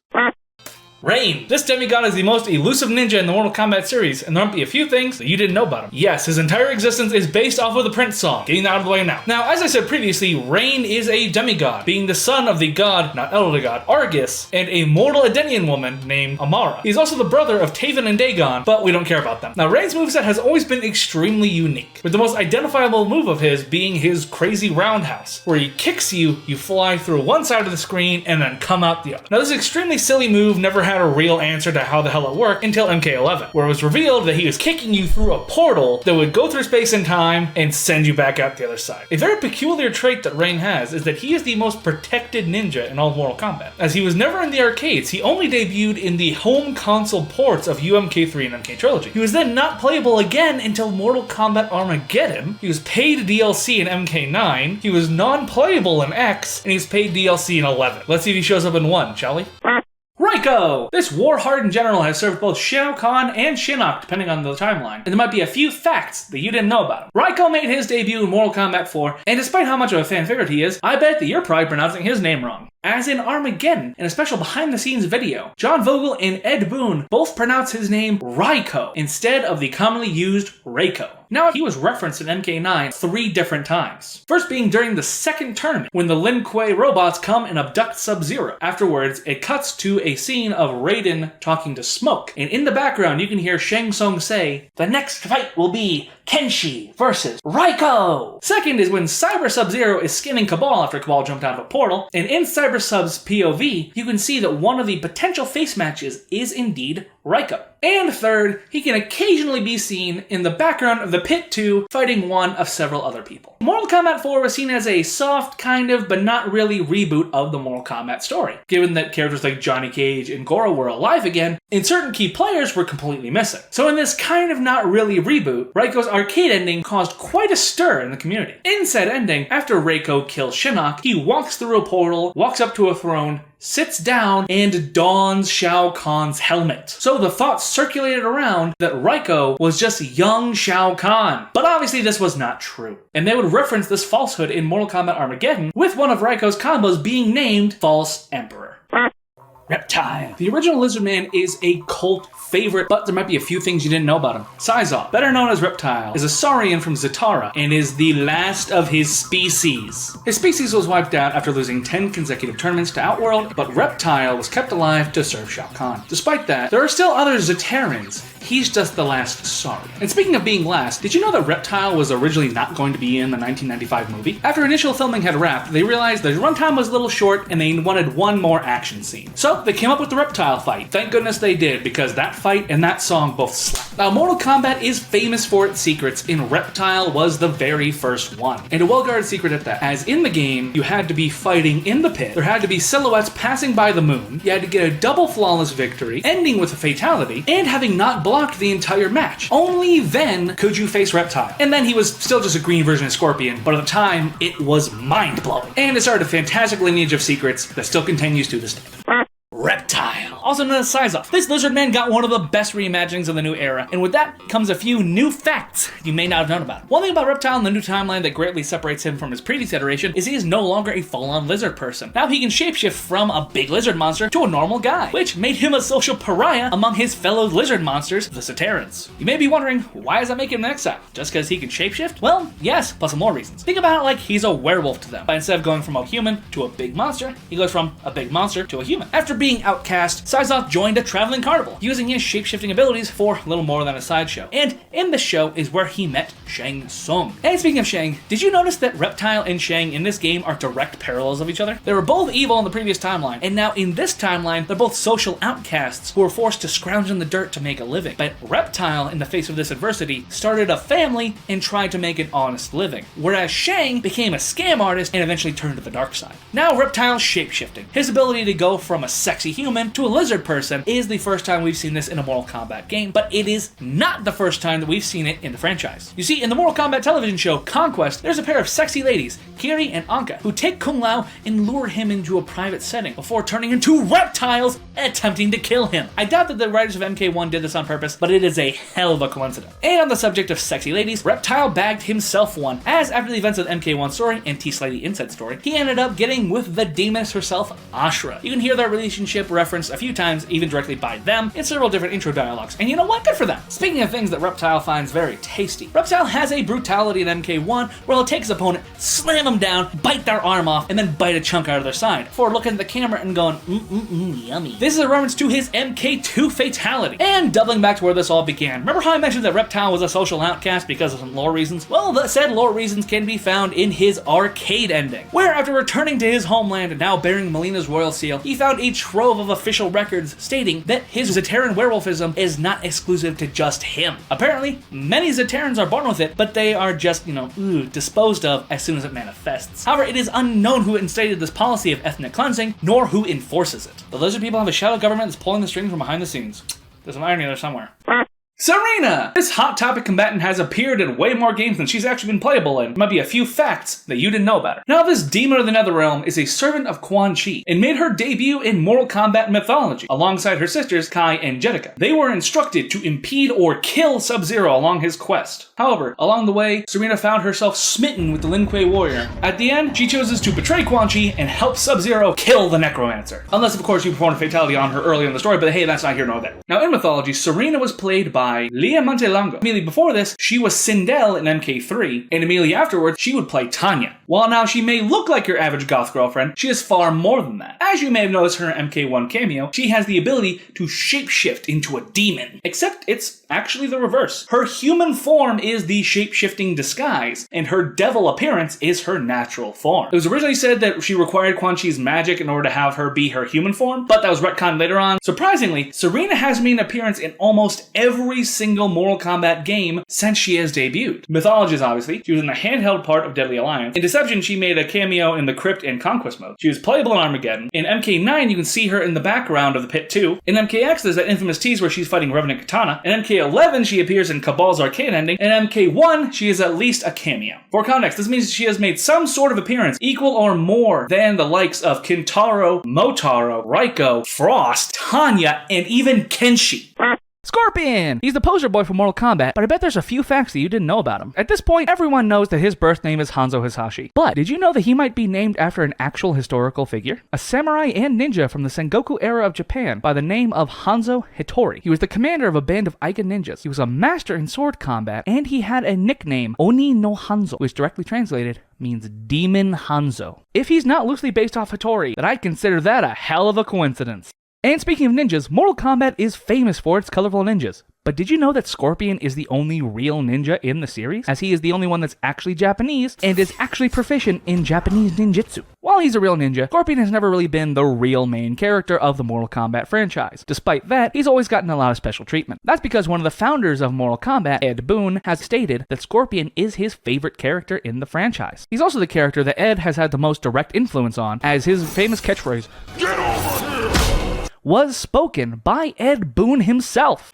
Scorpion! We're in a new era of Mortal Kombat, and with that comes a few new facts that you may not know about him. Now it's already known that in this game, Scorpion is no longer Hanzo Hasashi. He is now Kuai Liang, the guy who, in an alternate timeline, was the third Sub-Zero. And in addition, is now, or at least was, a member of the Lin Kuei, under his brother, the Grandmaster Lin Kuei, Bi-Han Sub-Zero, and Smoke. However, though, through the story, you see Sub-Zero betray his brother, causing him and Smoke to break off to go form their own clan. Now in this new era, we have Harumi, who is no longer just Scorpion's murdered wife. In fact, she's not dead at all. She is the head of her own clan in Japan, where Kuai Liang Scorpion ran to for assistance against the Lin Kuei. Together, Kuai Liang and Harumi Shirai formed a new clan, got married, and called it the Shirai Ryu, which Scorpion insisted be named after his blushing bride. In addition, this whole situation with Harumi is what caused the events of Season 1 of Invasions Mode, as Alt-Timeline Scorpion has been bouncing between timelines, trying to find an alive Harumi, and this was the first one that he found, and seeing her married to his arch-enemy drove him mad. That is until Liu Kang grabbed Scorpion and helped him find a different timeline, one that he had missed, with a Scorpion Harumi. In this timeline, Hanzo was the one that had been killed by Quan Chi, and Harumi was the one who was consumed with the spirit of vengeance. So Liu took Hanzo, threw him into that timeline, and the two Scorpions lived bloody ever after. And speaking of Hanzo, in this new timeline, he might not be Scorpion, but he is still around. Hanzo is now a child and the first ever initiate into the Shirai Ryu, Smoke having discovered the boy during an attempted robbery of desperation. After Smoke beat up the child, he took him to Scorpion, who saw the boy's fire and welcomed him into the clan with open arms. In addition, Liu Kang is personally assisting Scorpion and Smoke on how to deal with young Hanzo, warning them of his anger and advising they keep an especially close eye on the boy. Also telling him how to f*** Scorpion's wife. You still haven't told me how you know Harumi. Only she can tell you. It has begun! Shang Tsung, the original big bad of Mortal Kombat, and there might be a few things that you didn't know about him. For starters, Shang Tsung's appearance and shapeshifting wasn't just a fun gimmick for a final boss. They were actually a technical limitation of the hardware at the time. It's crazy to think today, but back in 1992, the hardware that they would use in the arcade did not have enough internal memory to support another fully animated character, so they came up with the shapeshifting gimmick so that Shang Tsung wouldn't have to have his own moveset, and be able to cut down on animations. That's also why Shang Tsung's idle stance is just him standing still doing this. Now, Shang Tsung is not just a shapeshifter, he also dabbles in sorcery and animation. We're not talking Mickey Mouse, we're talking the creation of life, as he has created Melina and everyone's cult favorite, Meat. Now, the sorcerer has had many memorable moments, the biggest one of all being his iconic, "Your soul is mine." But that phrase was nowhere to be seen in the original games. It wasn't until the 1995 movie where you first heard it from Kari Hiroyuki Tagawa. And the first time that we heard it in a game was the 2011 Mortal Kombat 9. That's why it's still the best one. Shu Jinko, the star of Mortal Kombat Conquest Mode, and maybe a few facts that you didn't know about him. For one thing, his name. Shu Jinko is a Japanese word that literally means protagonist. So this was basically the equivalent of naming your main character. And fittingly, he was the protagonist of the Conquest Mode in Mortal Kombat Deception. Starting off, we see him as a young man, under the tutorage of the one and only Bo Ryan Cho, who also taught Liu Kang and Kung Lao everything that they knew about martial arts. And we follow him through his whole life until he is an old man who almost helps Onaga achieve godhood. Talk about a character arc. While Shu Jinko may not have been the most interesting or popular character, he did give us one of the best campaigns in all of Mortal Kombat, and for that, I will always appreciate him. I really hope that his Mortal Kombat game has Conquest Mode in it. In another instance of one of these things is not like the other, when you think of move thief characters, who does your mind go to? Chameleon, Floyd, Shang Tsung. But what you may not realize is that Shu Jinko is on that list as well. Possessing a Taskmaster-like mimicry ability, Shu Jinko's entire moveset is composed almost entirely of moves from other characters. And this isn't just a laziness thing or something, as acquiring this amalgamation moveset was pretty much his entire backstory, as he traveled through the realms, challenging the greatest fighters on the MK roster to teach him in the ways of combat. Which, combined with the fact that he was the one to defeat the Dragon King Onaga in the end, means that Shu Jinko is likely one of the strongest characters in the Mortal Kombat universe. Shu Jinko wins. As I mentioned before, Shu Jinko is not the most popular character with the fan base. And part of that may be the fact that he is so gullible/dumb.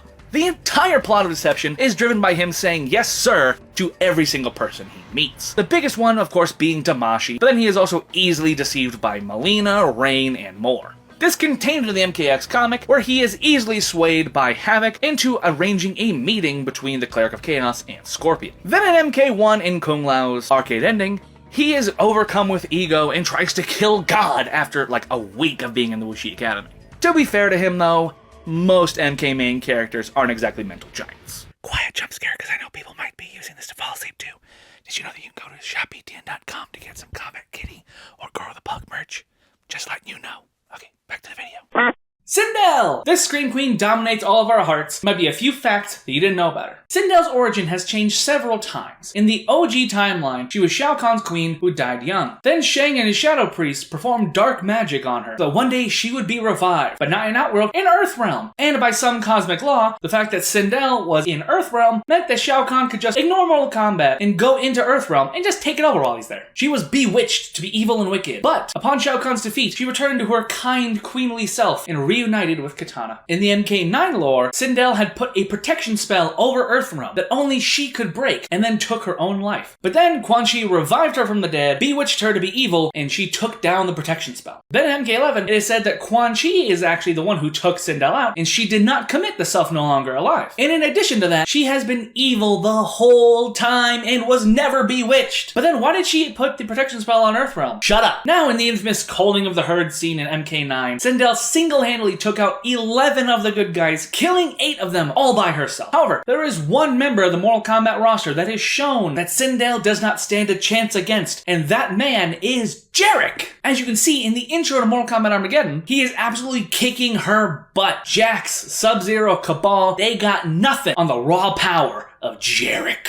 And if you're a big fan of Mortal Kombat, you know that the MK crew loves them some kung fu movies, and a lot of their characters and storylines are based off of them. Sindel is no exception to this. In fact, she was probably the most timely one at the time. Sindel was heavily based off of the 1993 Hong Kong movie The Bride with White Hair, and the resemblance, as they say, is uncanny. Scarlet. This glitch-turned flesh was a favorite of the MK Underground. There might be a few things that you didn't know about her. Debuting in MK9, Scarlet was a creation of Shao Kahn made out of the blood of fallen warriors to be his personal bodyguard. And through this blood magic, she could absorb the power of her fallen foes, gaining strength with every ounce of blood she drank. However, in MK11, it was retconned that she was just a lowly street urchin that Shao Kahn adopted and taught blood magic to. Overall, I like MK11 Scarlet more, but I really like her backstory in 9 more. Now, as a blood wizard, Scarlet loves blood. Drink it, stab people with it, bathe in it, whatever. And while she can drink lizard blood and blue stuff like it's Coca-Cola, there's one kind of blood that she can't stomach, and that is chitin blood. What's a chitin, you ask? Well, that'd be Devora. That bug bitch just ruins everything. Smoke. Or you can call him by his real name, Thomas Verbata. Boom! A fact you didn't know right off the bat, because I didn't know that either until I started writing this script. Anyway, this gaseous ninja is one of the sneakiest of them all, and there's probably a few things that you didn't know about him. Smoke made his debut in Mortal Kombat 2, and holds the unique honor of being the only character to be a secret 3 times. In MK2, where he made his debut as just a full-on secret boss. MK3, where you had Cyber Smoke, but if you held a secret code, then you could get Human Smoke. And in Mortal Kombat 9, where you put on Noob Saibot's MK2 outfit, you would get Human Smoke to help you with your fatalities. Now, when you think of Smoke, you usually think of this guy or this guy, but very rarely do people think of this guy. That's because it was really weird and was only playable in Armageddon. The only other time that it was kind of playable was in Deception, as he was part of Noob Smoke. Remember that dynamic duo? You see, as Noob had found Smoke in the bowels of Shao Kahn's fortress in the torture chambers, his cybernetic body was lying there lifeless, until Smoke was able to activate his unspecified nanotechnology, which reshaped his artificial body and turning him into a bad guy from a late 90s anti-smoking PSA. Lastly, we're going to touch on another fan favorite, this being Mortal Kombat Shaolin Monks. While Liu and Kung took the spotlight of the actual game, Smoke had a nice little starring role in it as a side quest peddler. During the campaign of Shaolin Monks, you could run into and find Smoke, and he would give you smoke missions. If you manage to complete the 5 different missions, in addition to getting a nice little XP boost, you will also unlock Mortal Kombat 2 inside of MK Shaolin Monks. 2 for the price of 1 seems to be a common theme with Smoke for some reason. Sonya Blade, Mortal Kombat's resident hardass and a lot of boys' first virtual crush, but I bet there's a few things you didn't know about her. Well, for starters, Sonya Blade was not even intended to be in the original game. But when they saw how popular Chun-Li was, in addition to wanting a little bit more variety in the roster, they decided to add her in over another character they'd be considering, an African-American cop by the name of Stryker. Now, Sonya Blade has had some of the most recognizable representation in all of Mortal Kombat, from Ronda Rousey to Jerry Ryan to, of course, Bridget Wilson in the 1995 classic. But did you know that it almost wasn't Bridget, as the actress who was originally hooked to play the role had broken her wrist prior to filming, and that actress being Cameron Diaz. As Sonya made her debut in the arcade era, and Mortal Kombat especially was known for its secrets, a lot of rumors were going around lunchroom tables all over America. The most famous one being that Sonya had a nudality, where if you put in the code, she would take off her clothes. Now, a lot of kids got called liars, but did you know that yes, it was complete fabrication? Not true at all. So sorry guys, if you want to see Sonya naked, you're gonna have to sign up for her OnlyFans. Sonya Blade, whether you know her as Elizabeth Malecki, Carrie Hoskins, Bridget Wilson, or Ronda Rousey, this fatal femme has been around since the very, very beginning. There may be a few more facts that you didn't know about her. Speaking of those names, however, did you know that Sonya Blade was based on a real martial artist named Cynthia Rothrock, who had done a ton of martial arts movies in the 80s and 90s, and had a legitimate martial arts career, being the undefeated world karate champion in both forms and weapons from 1981 to 1985. That sounds like Sonya Blade, alright. Now, this Special Forces specialist has a long history with the Black Dragon, an underground crime syndicate that we all know and hate, her biggest rival, of course, being Kano. While we know that Kano ended her partner, a man of many names, he also stole something else from General Blade: a lock of her hair. As in the storyline, during the events of MK3, the two got into a scuffle where Kano lost, but managed to rip out a trophy from Sonya's scalp, which he proceeded to turn into a necklace and wear around his neck in Deadly Alliance for no other reason than to piss Blade off. After she saw that lock of hair around his neck, she might have told him to kiss off before declaring Kombat time! As those were her signature catchphrases in the Mortal Kombat cartoon, Defenders of the Realm. Man, I need to talk about that show soon. So, happy Marine Corps birthday to General Sonya Blade. Oh, Chinese ninja warrior, who isn't really a ninja. Sub-Zero. And there might be a few things you might not know about him. Well, for starters, there are actually two Sub-Zeros, Bi-Han and Kuai Liang. Bi is the older brother of Kuai and the original Sub-Zero, who held the name in Mortal Kombat 1 as well as Mortal Kombat mythologies. Kuai Liang took over the role as of Mortal Kombat 2 after Bi-Han was killed. So as you can see, the artist known as Sub-Zero has had many names, but did you know that almost was not his name at all? Originally, he was going to be named Tundra. And later on in the series, Tundra canonically became the original code name of Kuai Liang in the Lin Kuei before he became Sub-Zero in honor of his fallen brother. Now, while Liu Kang is the main character and Scorpion is the favorite of the MK crew, Sub-Zero is the only one that has appeared in every single mainline entry of the Mortal Kombat franchise. And he got his own spin-off, and he appeared as playable in Mortal Kombat Shaolin Monks, someone else's spin-off. The only game he did not appear in was Mortal Kombat Special Forces. So he got lucky. Sub-Zero. Bi-Han is back and badder than ever, and there may be a few new facts that you don't know about him. In this new era, Bi-Han is the Grand Master of the Lin Kuei after the death of his father, a death that Bi-Han could have prevented, except he chose not to, as he felt that his father was too weak and feckless to lead the Lin Kuei to their true destiny of being one of the most powerful forces in all of Earthrealm. In addition to that, he's the one who slashed Kuai Liang's face, giving him his scar. So, in this timeline, Bi-Han's not exactly a family man. Something you realize upon the completion of the MK1 story is that this is the first time in Mortal Kombat history that Bi-Han has survived the events of the first tournament. In the OG and MK9 timelines, he dies in the first tournament. In the 1995 movie, he dies in the first tournament. In Scorpion's Revenge, he dies in the first tournament. So he may have become a total bastard, but it seems he's doing something right this time around. Being the Grand Master of the Lin Kuei, Bi-Han has high expectations for his clan. He wants to expand them from a simple group of magic martial artists to their very own recognized nation state. And he knows that it's going to take more than a couple ice balls to accomplish this. So he turns to his close friend and ally, Sector. As in his arcade ending, you can see that Bi-Han has spoken with Sector, and Sector has pitched the idea of bringing in cyberized Lin Kuei warriors, thus kicking off the cyber initiative in this new era. The cyborgs are coming back, hopefully.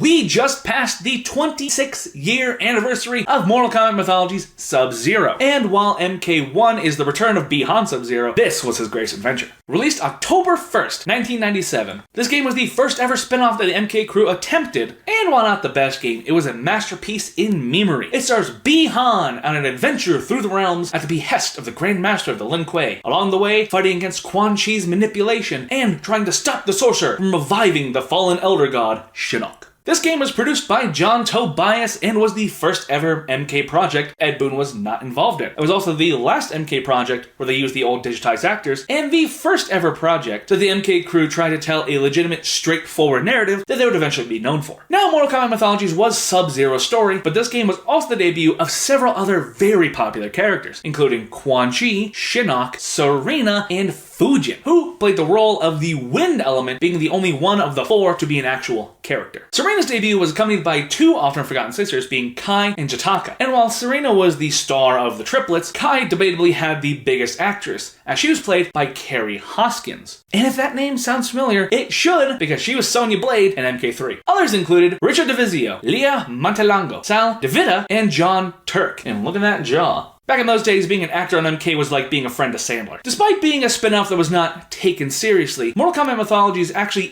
was canon, as various intro dialogues in MKX and 11 actually reference the events. And in MK11 Aftermath, there's an interaction between Fujin and Noob Saibot where they directly reference their encounter at the Temple of Elements. While this game was bombed critically and fans didn't sing its praises, it did well enough financially for them to go on to make more spin-offs, including the actual worst Mortal Kombat game ever, Special Forces, and one of the best ones ever, Shaolin Monks. So happy birthday, Mythologies! Tanya, Adenia's traitor, Melina's lover, and maybe a few facts that you didn't know about her. Tanya made her debut in Mortal Kombat 4, and her name has a very special origin. This assassin, backstabber, treasonous traitor is named after Ed Boon's sister, which is a trait that she shares with the first lady of Mortal Kombat, Sonya. While Tanya has a knack for deceit, she is nothing if not a patriot. As in her MKX dialogues with Kitana, as well as her new role in MK1, it is shown that, despite her past and future actions, she has great respect for the royal family and does not wish to fight fellow Edenians. Now, this beautiful Edenian woman was considered one of the greatest allies to evil in all the realms. As in her debut in MK4, she worked for Shinnok and Quan Chi in helping the fallen Elder God invade Edenia. Then after his defeat, she joined Shao Kahn's army for a short while before being recruited by the Deadly Alliance until they were defeated by her next master, the Dragon King Onaga. This means that Tanya has worked directly for every big bad in Mortal Kombat except for Kronika. And in Mortal Kombat 1, Tanya has pulled a full 180 on her treachery. Well, maybe more like a 170, as she's become the loyal leader of the Outworld Royal Family Defense Service, known as the Umgadi, and swears her life to their defense, as well as to the service of the gods Argus and Delia. But she loses a few degrees because the Umgadi are supposed to be chaste and, well, Tremor! The most underrated and underplayed ninja in all of Mortal Kombat, and I'm sure there's a few things you didn't know about. Well, for starters, everyone knows that Tremor is the Earth Ninja, and his ability is called Geokinesis. But he can do more than just toss around rocks. He can also control lava, gold, all sorts of metal, and even crystal. Eat your heart out, tough. Now, Tremor was actually originally intended to be playable in Mortal Kombat Trilogy, but for undetermined reasons, he ended up getting beaten out and replaced with Rain. The Water Ninja beat the Rock Ninja. What is this, Pokemon? Now, Tremor did eventually make his debut in Mortal Kombat Special Forces, which, while being a terrible game, he was an awesome concept, which led to him being the only character that debuted in that game to appear in another game. He would make his playable debut in Mortal Kombat X, and also made a special guest appearance in the Challenge Tower of the PlayStation Vita, specifically port of Mortal Kombat 9. Now, I implore you, Netherrealm, you did this with Scarlet. You made her DLC character in 9 and then made her real in 11. Do the same thing with Tremor in 1, please. Shao Kahn! I'm out of town to visit my dad for Father's Day. And speaking of dads, Mortal Kombat's very own dictator might be a few things you didn't know about him. For starters, Shao Kahn has not always been the ruler of Outworld. In fact, he used to be the right-hand man to the previous ruler, the Dragon King, Onaga. Until Shao Kahn's ambitions got the best of him, and he ended up betraying Onaga, poisoning him, and sending him into a deathly hibernation that he wouldn't wake up from until a certain old man showed up. Now, Shao Kahn is a brute, known for his smash-mouth fighting style. But did you know he's also a very proficient sorcerer, specializing in soul magic, and he actually rivals Shang Tsung in some ways. He's so proficient that he's actually the one that made Ermac. A lot of people think it was Shang Tsung. While we never saw Shao Kahn until Mortal Kombat 2, he's actually secretly always been around, being the voice for Mortal Kombat 1. Fight, fatality, Johnny Cage wins. That was Shao Kahn. He's been around since the very beginning.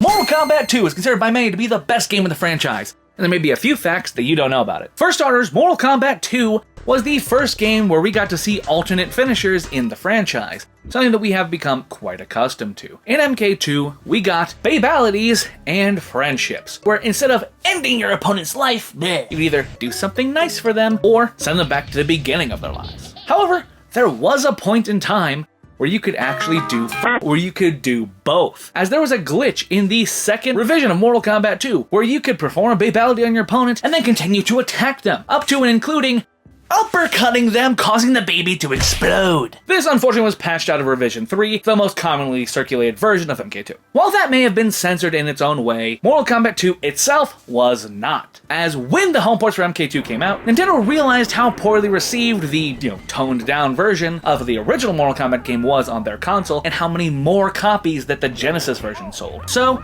in response, Nintendo told the MK crew that they could have as much blood and gore as they want. Mortal Kombat 2 debuted many fan-favorite characters. However, many of them looked very different on their initial conception. We talked before how Jax was originally going to be a yellow-clad kickboxer, but then Baraka was also going to look also very different, much more humanoid, wearing a mask and wielding hook swords instead of his iconic arm blades. The mask was hiding his grotesque face, which he still had. Jade was originally going to be stark nude, with the only clothing being her mask. And Kintaro was going to be a normal on-roster character who was still a big tiger man, but he only had 2 arms, a white gi, and had a blonde ponytail. It is hard to imagine in hindsight how different MK history would be if these changes had remained as they were. Now, Mortal Kombat has always been subject to tons of rumors and speculations due to their history of secrets from fans and news sources alike. And in MK2, that rumor train got sped up to 11. One thing reported in gaming magazines was a couple of false reports regarding stage fatalities, such as how in the Living Forest, you could throw your opponent into the background and have them eaten by the face trees. And that there was an alternate version of the Deadpool fatality, where you would uppercut your opponent and they would land on one of the hooks in the background instead of just falling into the acid. While these were false at the time, like Scarlet and Ermac, future MK games made these fake stage fatalities stage realities. Bo Raicho, an alcoholic outworlder named after a Spanish word. There may be a few facts that you don't know about him. Bo Raicho is a master of Drunken Fist, a mostly cinematic fighting style popularized by the Jackie Chan movie Drunken Master. Although in the movie, Jackie didn't use as many farts in his fighting. That said, whether Bo is actually a drunkard or not, or whether he just uses that as a cover, is not entirely clear, as the real Drunken Master fighting style was used as an illusion to try and catch their opponents off guard. Most of the time, Drunken Masters weren't even intoxicated at all, so Bo may not be as hammered as he seems.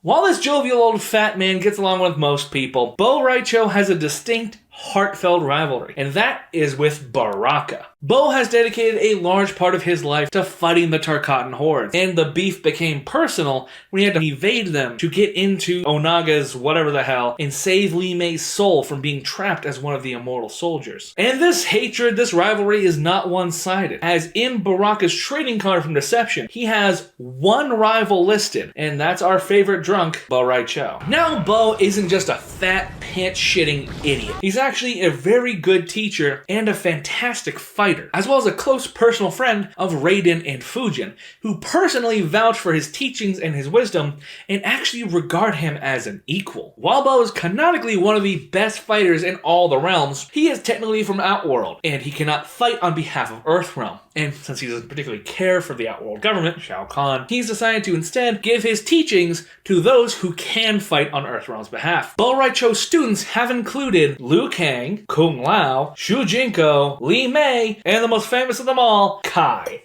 Cyber Initiative, the movement that officially moved Mortal Kombat from just a magical martial arts series into the realm of sci-fi, and there may be a few facts that you didn't know about it. First off, what is the Cyber Initiative? Well, it's a movement started by the Grand Master of the Lin Kuei to make them the greatest League of Assassins in the world. The initiative had 2 primary goals: to increase the Lin Kuei's killing capabilities and completely remove any free will or decision-making from the members, making them unquestioning killing machines using their brains as the ultimate processor. That said, the term Cyber Initiative actually was not introduced until Mortal Kombat 9, where it has stuck from there. Now, the Cyber Initiative has been performed on 7 characters that we care about: Sector, Cyrax, Smoke, Sub-Zero, Frost, Hydro, and everyone's favorite, Triborg. And of the 7, only 3 of them did it voluntarily that we know of: Sector, Frost, and Triborg. And 2 of them actually had the process reversed. Additionally, in Mortal Kombat 11, Frost actually had a fatality where she would steal her opponent's brain and send it to the Cyber Lin Kuei factory to have it put into a Cyber Lin Kuei body, actively feeding the Lin Kuei machine. So in Frost's alternate timeline, new era, whatever you want to call it, there might actually be a whole fleet of characters like Baraka, Kitana, Scorpion, who are all acting as Cyber Lin Kuei.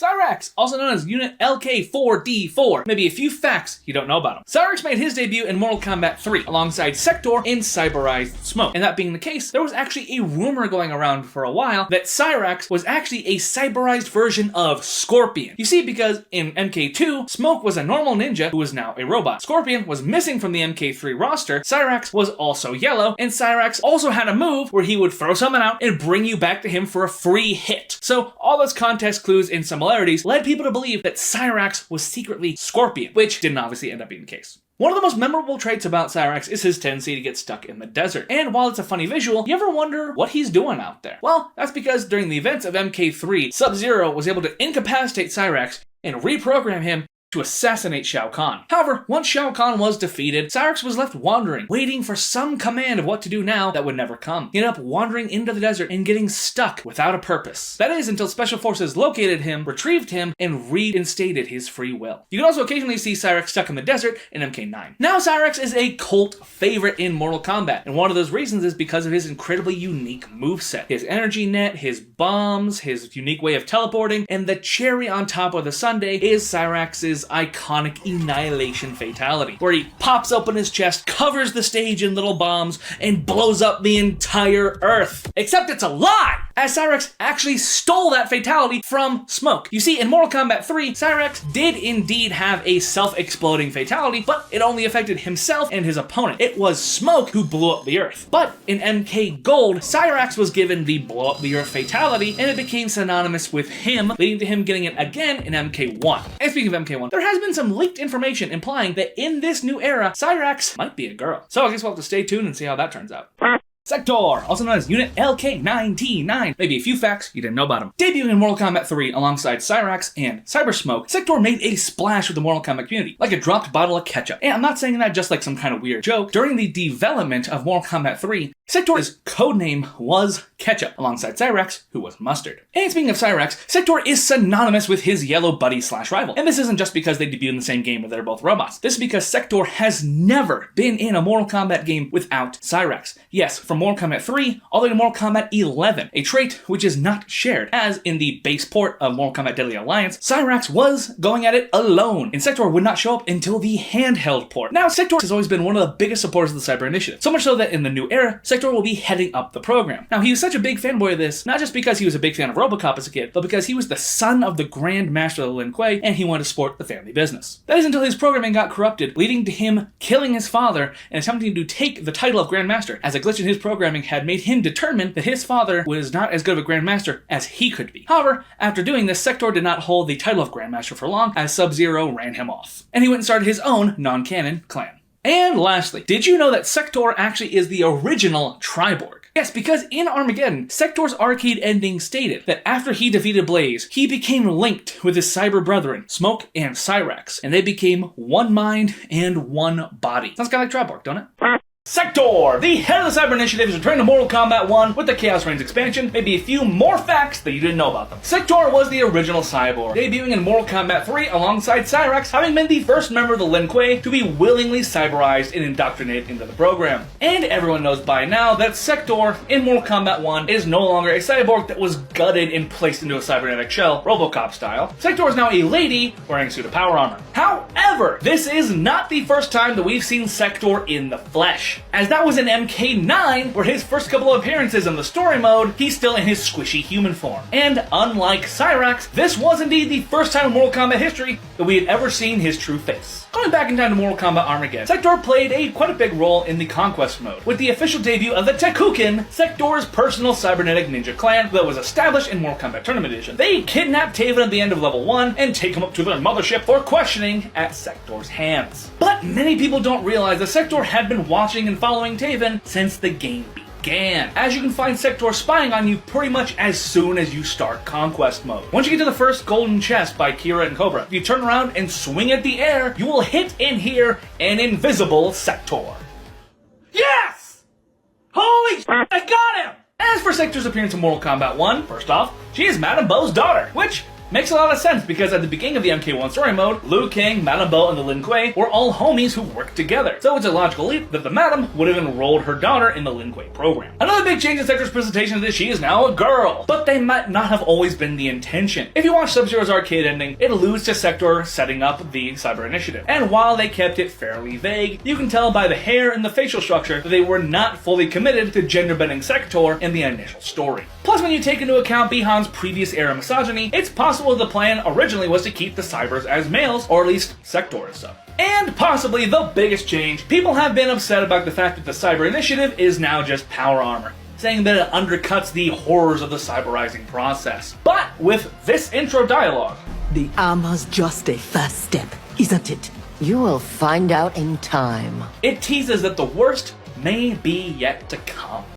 Triborg! The culmination of the Cyber Initiative, maybe a few facts that you didn't know about them. Debuting in MKX, and so far their only real appearance, Triborg entered the Combat Zone as part of X's Combat Pack 2 DLC, being a conglomeration of all the Cyber Ninjas. One thing that makes Triborg especially special, and allows them to perform all the feats that Cyrax and Sector can do, is that they are not technically a cyborg. They are through and through fully cybernetic, with no bones or flesh limiting them, aka just a robot. That said, where did Triborg come from? If they weren't a member of the Lin Kuei who was cyberized, how do they exist? Well, you see, the Grand Master, prior to his death and the dismantling of the Lin Kuei, had all of the cyber ninjas do extensive combat training. He then took that data, downloaded it, and uploaded it onto a new, even more perfect cyber initiate. However, he was unfortunately unable to activate this unit before the shit went down. And post shit going down, the Special Forces rolled in and found this last unit. They decided to take it and do experiments on it, but inadvertently awakened Triborg, who slaughtered everybody in the Special Forces facility and went out into the world with the intent to genocide all organic life. Now, the name Triborg is actually a little misleading, because he is not limited to just 3, as he has a secret 4th Borg. As in MKX, when you're on the character select screen, you pick Triborg, and then you can choose from Sector, Cyrax, Smoke. But if you double tap up on your D-pad and press the Y/triangle button, you will unlock the secret variation Cyber Sub-Zero. And it's a shame Triborg's non-canon, because I bet him and Frost would have gotten along fabulously.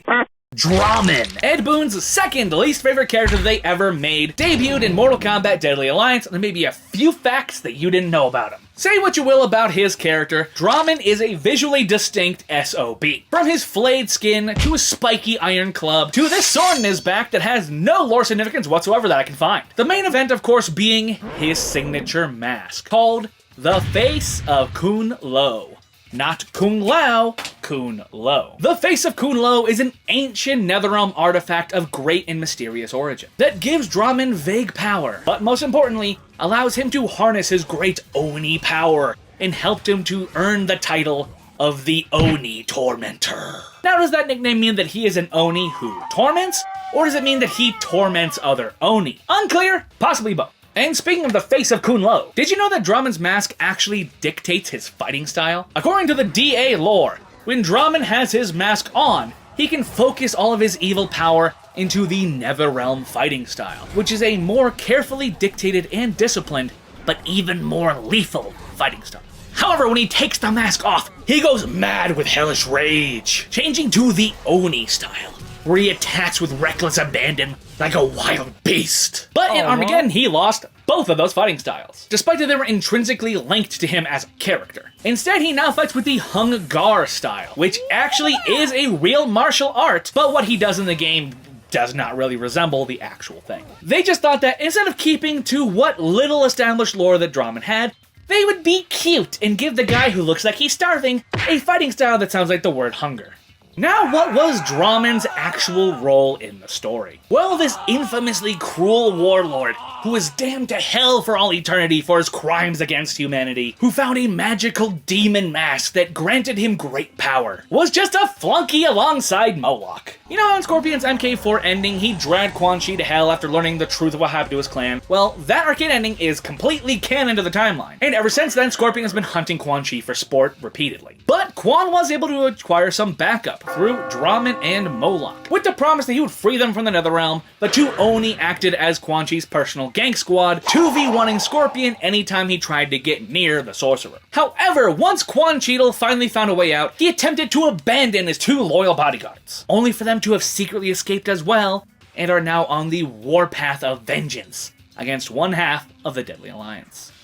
D'Vorah, the most hated villain in all of Mortal Kombat history. Maybe a few facts you didn't know about her. D'Vorah is a chitin, which is an icky bug person, and her primary goal in life is to re-establish the chitin hive, which has seen better days. You see, during Shao Kahn's conquest, he invaded the Amyak Islands, which is the homeland of the chitin, brutality'd the queen, and frickin' decimated the hive. After Shao Kahn's death, she would enter into a partnership with Quan Chi to serve Shinnok. She chose to serve Shinnok because she knew, or hoped, that Shinnok would not only help re-establish the hive, but hold them in high regard for her service. And maybe some ulterior motives as well. Much to many fans' chagrin, D'Vorah is in the top 3 of canon killed named characters in Mortal Kombat, underneath Shao Kahn and Sindel. Underneath her buggy belt, D'Vorah has Scorpion, Melina, Baraka, and Farah Tor. And speaking of getting killed, that's not something that D'Vorah really vibes with. In the MKX comics, D'Vorah got ripped in half by Reiko. And after this, shows that D'Vorah has near havoc levels of regenerative ability through the power of creepy crawlies. Her bugs that she stores under her exoskeleton or whatever are able to feast and reform her body, unripping her in half and allowing her to regenerate. It's gonna take more than a can of raid to keep this creepy crawly down. One very identifiable trait of D'Vorah is her manner of speaking. Kind of a third-person way, saying things like and very rarely referring to herself as an individual. That's because the chitin are a hive mind. This insectoid species is widely considered mostly a bunch of mindless monsters, with very few of them possessing genuine intelligence. But regardless of intelligence, they all live, kill, and die for the sake of their queen. In addition to that, they are known for reproducing via feeding their larvae to other sentient hosts, allowing them to grow up inside of the person's body before it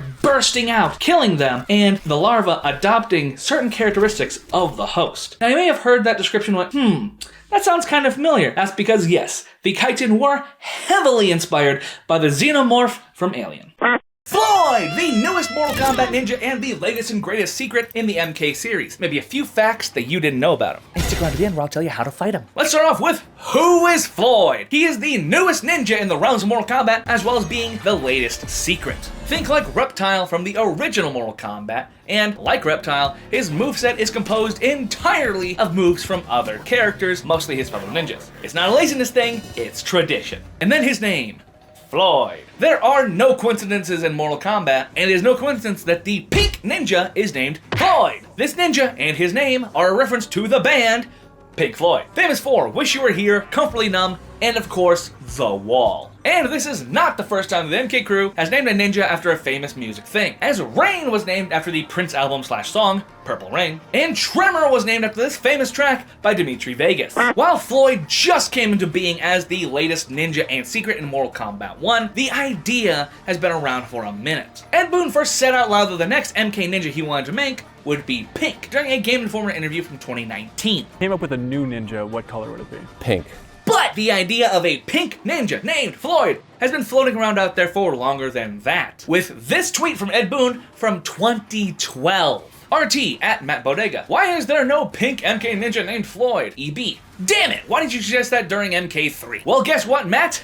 We got him now. How to unlock Floyd? The question on everyone's minds is this: how do I get to Floyd in Mortal Kombat 1? For starters, no, you can't buy him, and no, you won't be able to. It's not that kind of a thing. Floyd is not a playable character, he's a challenge to be overcome. While you won't unlock Floyd himself, defeating this fluorescent fighter does come with its perks, as you unlock a bunch of new palettes, some new stuff for your profile, and most importantly, you get the dope-ass Field of Grass stage that was modeled after the reveal trailer for this game. Now, God bless the Thinny, who was the first person to really crack the code and help us all figure out what the hell we were trying to do. So, full credit to them. For how to fight him, it's simple yet complicated. You have to complete 10 of approximately 37 different challenges, or Floyd hints. These challenges are based off of the various hints from different seasons of Invasions mode, as well as some unique ones. These challenges include things like do an animality, get a double flawless as Johnny with Sonya's cameo, win without jumping, and get to the top of the pyramid in chapter 15 of the story mode. And everyone's challenges are different, meaning that while I may have to do challenges 1, 2, 4, 6, 9, 13, 17, 20, 23, and 30, you may have to do challenges 3, 5, 8, 11, 13, 14, 20, 24, 30, 35. So the only real way to know for sure what the hell you need to do is to try them all out, and also try out some random stuff like get a double flawless as Xiao versus Sindel, or win as Johnny only using nut punches. Things that make,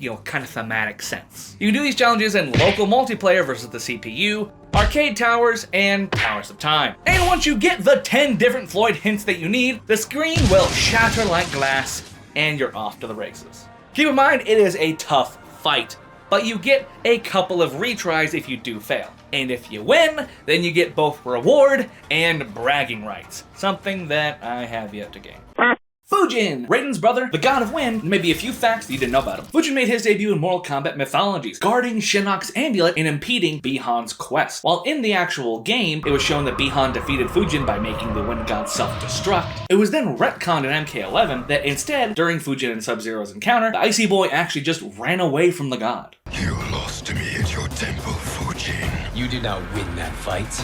You ran away. While Fujin first appeared in Mythologies, he actually made his playable debut in MK4. And since everybody got a weapon, Fiji was now armed with a crossbow. Well, he's the god of wind, he's got a wind-powered crossbow, right? Wrong, because that would make too much sense, as Fujin's crossbow is actually classified as a plasma crossbow for some reason. And with this unique weapon came the sentiment from Ed Boon that it was a mistake to give Fujin a crossbow, because he thought it didn't really fit the aesthetic of the game, as well as, from a technical standpoint, the AI of MK4 had a problem understanding how the hell it worked. One detail that is often forgotten about Fujin, due to his sparsity in the franchise, is what his role in the story actually is. You see, Fujin is a god like Raiden, and one day he decided that he wanted to leave the Sky Temple to go live among humans. But, much to Raiden's dismay, this actually resulted in a fight between the two brethren, and Fujin still leaving the Sky Temple. Giving up his godly duties to live among humans, Fujin kinda did the Raiden thing before Raiden. Sometime later, after the events of Mortal Kombat 4 with the defeat of Shinnok, Fujin's older brother graduated from Earthrealm Babysitter to the official rank of Elder God, but leaving Earthrealm without a protector, a job and a role that Raiden happily bestowed on our favorite Skywalker, Fujin. And to wrap this all up, in Mortal Kombat 1, there are several different characters who all reference that Raiden now has a sister. Will this sister turn out to be Rule 63 Fujin?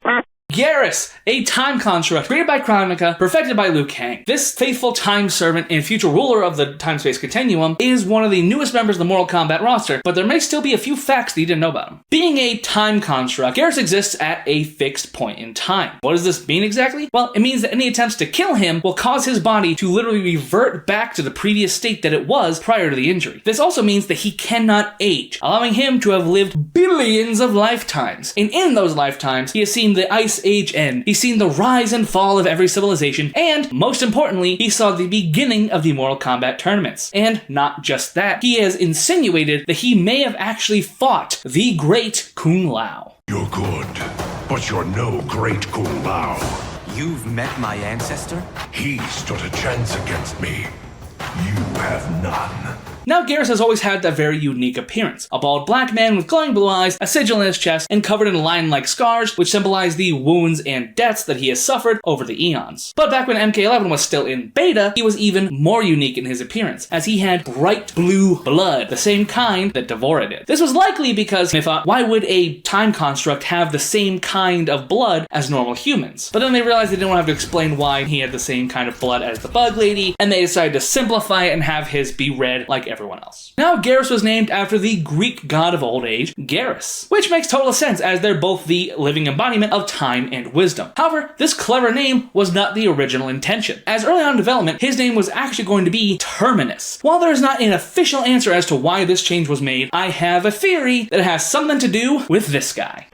Ghostface is one of the most popular slasher villains of all time, and they're coming to Mortal Kombat 1 very soon. Do you like scary movies?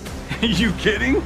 Murder Hornets paid for my mansion. There may be a few facts that you didn't know about them. Let's start with the biggest thing of them all, being of course, the mask. Ghostface's mask is one of the most iconic, if not the most iconic slasher mask in the history of slasher masks. But did you know that Wes Craven and the prop department for Scream did not design it? The Ghostface mask, originally dubbed the Peanut-Eyed Ghost, was a real Halloween mask that was available in stores from a company called Fun World as part of their Fantastic Faces run of Halloween masks that started in 1992. The decision to use a real Halloween mask in the movie was a deliberate choice to make the killer feel more real, as you don't often see, knife-fingered burn victims walking around the streets, but the people sitting in the theater had trick-or-treaters come and knock on their door wearing this exact mask. And while the Scream movies made the Ghostface mask a household name, when they went to make the Scream TV show, they decided against using the traditional ghosty, making their own in a similar style, dubbed the Lakewood Slasher. There were two reasons cited for changing the mask. First one was copyright issues, and the second one was creative decisions. MTV's head of scripted development stated that they wanted a more dark and grounded tone for the show as opposed to the movies as a reason for the new mask. And at first I was like, oh yeah, because the Scream movies aren't. But then I looked back and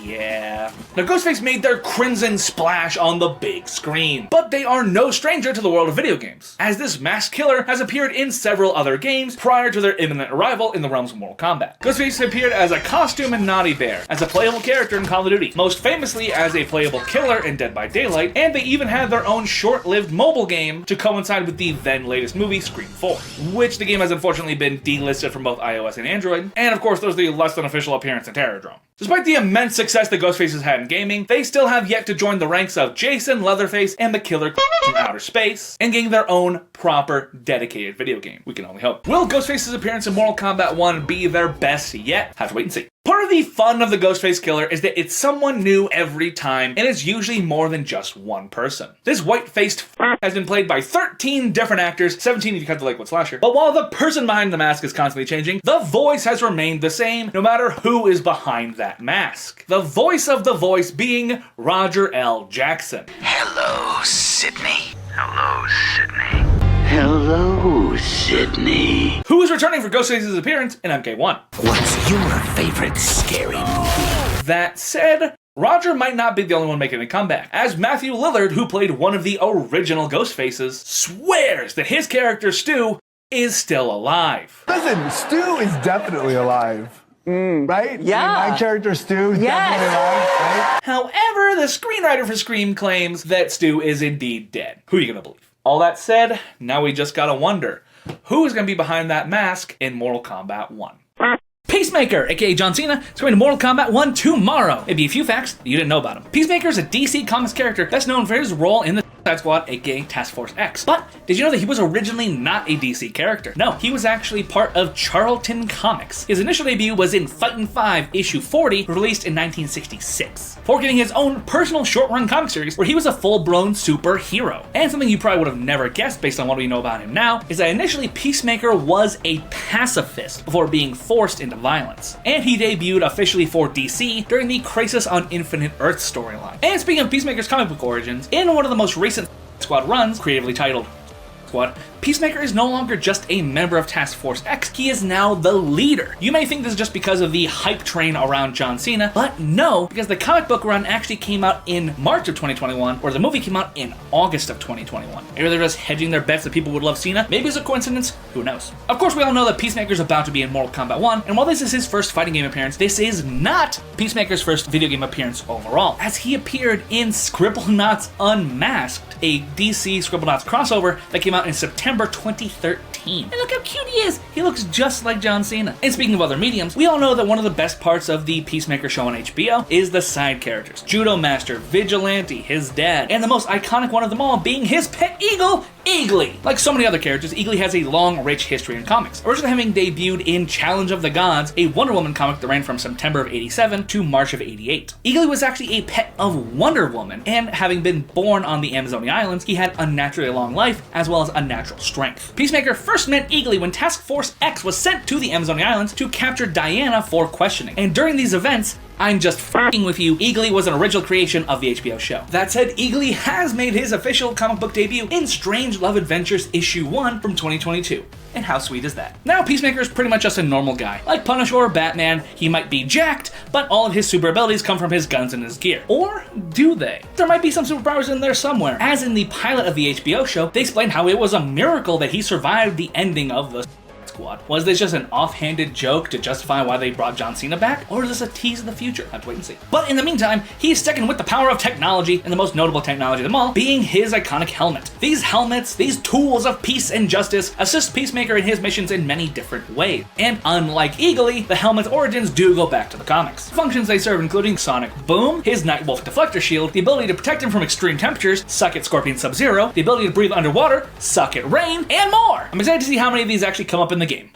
Homelander! He's gone from comics to TV to Call of Duty to Mortal Kombat, but I bet there's a few facts that you didn't know about him. Spoiler warning for The Boys show / comics. Homelander, also known as John Gilman, comes from The Boys comic series, which ran from October 2006 to November 2012, with a total of 72 issues. And like The Boys series itself, comic Homelander and show Homelander are two very different things. In the comics, he was just like every other superhero, a perverted serial killer with no redeeming qualities whatsoever. He did things including joining on the sexual assault of Starlight when she first joined the Seven, and picking up a car with a family of 4 in it and murdering them for literally no reason. Now his madness has a little bit more method to it. Sure, he's still a narcissist and he'll cut somebody in half, but that's only people who have slighted him or are a threat to Vought or the Seven. Do this.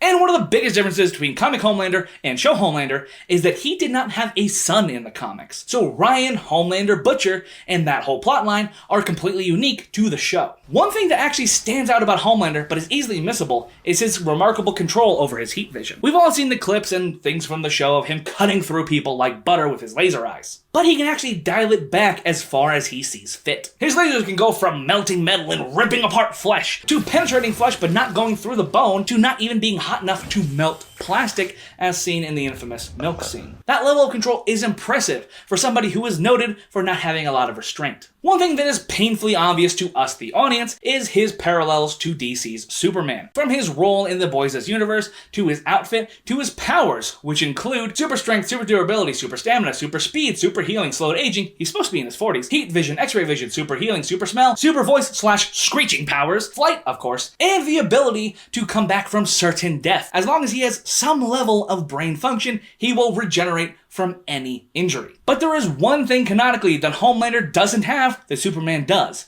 and that is muscles. You see, due to Compound V, Homelander is naturally unreasonably strong and doesn't have to work out or anything, so he doesn't really have any notable muscle definition, unlike Clark Kent. So that six-pack and those buff arms that you see are padding that were strategically placed by Vought to make him look more impressive and Greek godlike to help sell his image.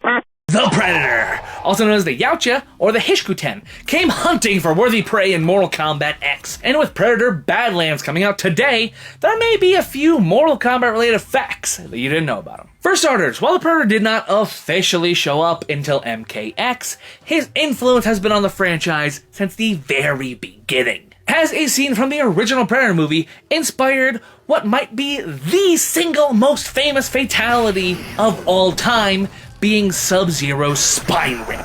And not just that, as this extraterrestrial hunter pretty much inspired the entire character of Cyrax. The net, the laughing self-destruct, the dreads. You can see where they drew their inspiration from. Speaking of that laughing self-destruct, did you ever notice that after winning a round, the Predator will laugh at his fallen foe?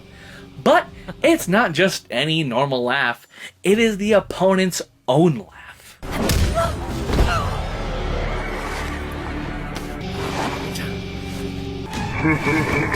Talk about eerie. When all is said and done, though, and the Predator has claimed victory of his opponent without finishing, one of the Predator's victory animations is him turning on his cloaking technology and walking into the background. What you may have never noticed, however, was that he didn't simply disappear, as a few seconds after he walks in the background, you can see him fly away in his invisible jet. Little details like that are why I love this series.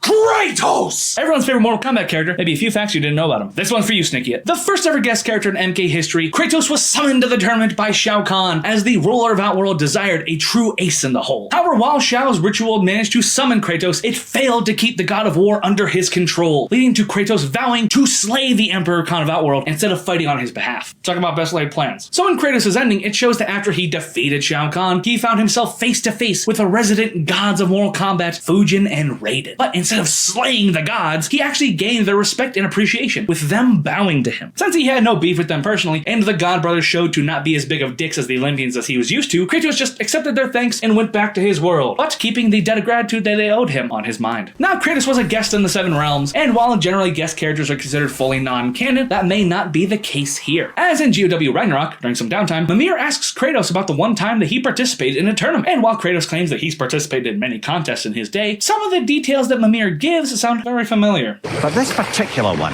I heard you did battle with beasts, scoundrels, princesses, the undead, automatons, and history's greatest musician. That's not true, is it? I would not speak of this. Makes you wonder. When Kratos was brought into the tournament, he did not come unprepared, as he brought along many weapons and trophies from his adventures to assist him in combat, including the Blade of Olympus from his daddy Zeus, the Nemean Cestus from his brother Hercules, and 2 different decapitated heads of Helios and Medusa. Whoever gets the job done, right? And those tools weren't the only way that he had to mess you up. Oh no, as Kratos came with his own stage and stage fatality, or should I say stage fatalities. On the stage, the hub, it was actually a BOGO deal of death, as you could grab your opponent and hold them over the edge of the stage, and look down and choose one of 3 gruesome fates for them to endure. Despite having already been in MK9, Kratos is still one of the most requested guest characters in Mortal Kombat, people begging for old man Kratos to make his return to the tournament. But Ed Boon said that they aren't really interested in doing console-exclusive content anymore. Oh yeah, if all this has made you go, oh man, Kratos sounds awesome, I'm gonna boot up my copy of MK9 and download it. Well, I hope you have your old PS3 handy, because since God of War is a Sony property, the only way you could play probably the best guest character in the franchise's history is if you had a PS3 or a PSP. Sad face.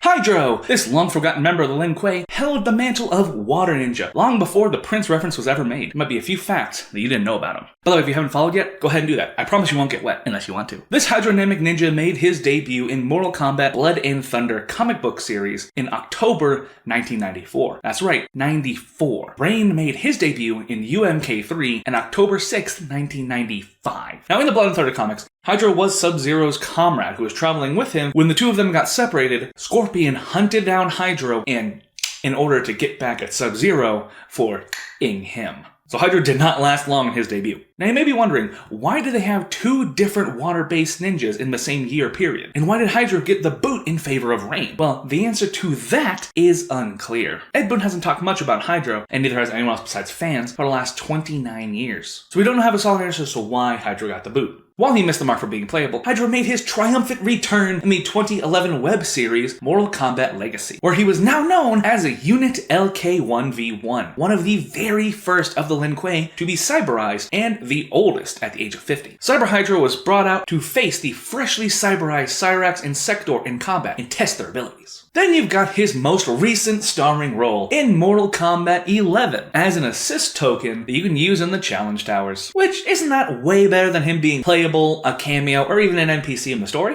Cobra and Kira made their return to Mortal Kombat kind of, and maybe a few facts that you didn't know about them. This troublesome pair made their debut in Mortal Kombat Deception as a pair of fresh Black Dragon recruits under not Kano, but Cabal, as it was assumed that Kano was dead at the time. In Cabal's newly reformed Black Dragon, he chose Kira as his first and Cobra as his second new recruits. As in both of them, he saw a certain vicious quality that made them very Black Dragon-y. And while Cobra and Kira may have been the first 2 to join forces underneath Cabal's new Black Dragon, it's been a kind of a love-hate relationship between the 2 of them, as showcased in their arcade endings. In Cobra's Deception arcade ending, it's all sunshine lollipops, as the 3 of them are holding hands and beating up the good guys together. But in Kira's ending, it shows that Cabal pits the 2 recruits against each other in a fight to the death, and Kira ends Cobra with a smile on her face and no hesitation. Then in Armageddon, Kira's ending, it shows that after she defeated Blaze, she uses her new powers to revive Cobra, who then kills her for being too weak and sentimental. And in Cobra's ending, it shows that after he beats Blaze, he got the Outer Gods to give him and Kira divine power, and in response, she gives him a little kiss that turns him to dust. So yeah, no honor among Black Dragons. Now, Cobra and Kira, while recognizable additions to the 3D era, didn't exactly come in as instant fan favorites, leading to them having very sparse appearances since Armageddon. Kira was in MK9 in the background of Shao Kahn's Coliseum occasionally on the PS Vita version. Cobra is mentioned as having been killed by Aaron Black in MKX. Killed one. Cobra, I think. And in Mortal Kombat X again, Kung Lao calls Kano Kira as a joke. Kira. Kano, you bloody prig. But they didn't really, appear again until Mortal Kombat Legends Snowblind, where they reprised their role as Black Dragon flunkies under the command of Cabal in Kano's new era. Speaking of appearances, both Cobra and Kira's looks were made to be similar or pay homage to other game series that were hot at the time. Cobra was made to be a bit of a parody to a certain Street Fighter character. The short bob-cut blonde hair, the sleeveless gi, the fiery upwards attack, the name starting with a K, and the fact that his fighting style in MKD was called Shorin Ryu. Obviously, he was meant to be a parody of Ken Masters. He's meant to mimic Ken. And then there's Kira, but this one needs way less explaining because she's just Blood Rain. And now they're back in MK1 for the first time in 18 years with a whole new look, taking on the role of Ghost Faces. Kombat Kitty, the most fearsome cat since Kintaro. Maybe a few facts that you didn't know about her. Raised by the Shiryu, the Kombat Kitty was found in a dumpster by the youngest member of the clan, Hanzo Hisashi, as him and some of his clanmates were disposing of some bodies after a successful mission. Initially, Scorpion was hesitant to take it astray, but quickly learned that she was no ordinary cat. That and his wife Harumi said that she wanted to keep her, so his hands were tied. But she needed a name. Harumi wanted to call her Cookie because she looked like a snickerdoodle. Hanzo wanted to call her Dumpster because he found her in a dumpster. So they decided to combine the two names, giving her official name, Dumpster Cookie. The task of training her was given to Smoke, and under his tutelage, she learned to use her claws as deadly weapons, learning to rip out throats, tear out eyes, and disembowel with ninja-like precision. The Shiryu quickly realized that having a warrior so small, agile, and flexible was a great asset to the clan. Through her service to the Shiryu, the Kombat Kitty has over 400 kills under her belt, including members of Lin Kuei, members of the Black Dragon, including Kira, and she was actually at the Battle of the Pyramid of Armageddon, and she is the one who took out the alternate timeline Natara, known as Frostbite. After many successful missions, the Kombat Kitty found herself tired of the blood. She turned in her mask and left the clan on good terms. She began wandering the streets looking for accommodations, until one day a beautiful young woman came and found her and brought her home, and the rest, as they say, is history. Kotal Khan! Also known as Kotal, his birth name. This former ruler of Outworld was, temporarily, one of the coolest members of the Mortal Kombat roster. Maybe a few facts that you didn't know about him. Kotal was from the realm of Oshtek, which was its own independent realm until it was merged with Outworld during Shao Kahn's conquest. Kotal was the son of Kotal Ketz, who was the emperor until Shao Kahn showed up. After Shao came and took the place over, Ketz took his son, used a portal stone to send him to Earthrealm to complete a rite of passage. Once Kotal got to Earthrealm, he discovered the Mayans and quickly became a hero to them for basically single-handedly fighting off the Spanish Inquisition, and they deemed him their god of war. However, in their worship of him, they took to emulating his habit of drinking the blood of his enemies, which led to them contracting blood diseases that Oshtek are immune to, and resulting in the widespread death of the Mayan people, as well as Kotal crawling back to Outworld with his tail between his legs, until he would come to rule the realm, that is. There have been several retcons that have happened to or around Kotal. One being that in the MKS comics, the Oshtek were just blue. There was no sacred royal family body paint, they were just frickin' blue.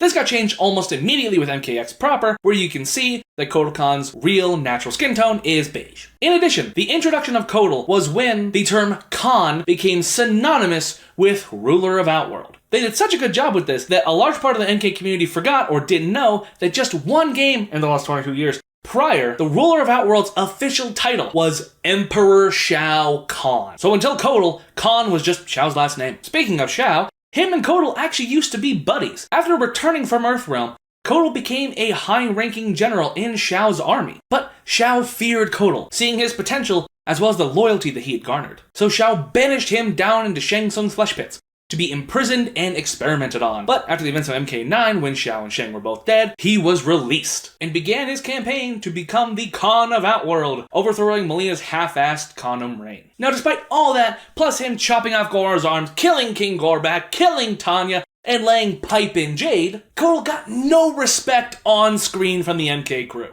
He got disrespected more than anyone else. He was put into a life debt to Kung Jin, the least cool of the combat kids. He got betrayed multiple times. He got his ass kicked by Shao Kahn multiple times, including having his back broken. Then when he was in a healing chamber to get that fixed, he got yanked out prematurely because Sindel was more important than him. And then, of course, we have this infamous scene.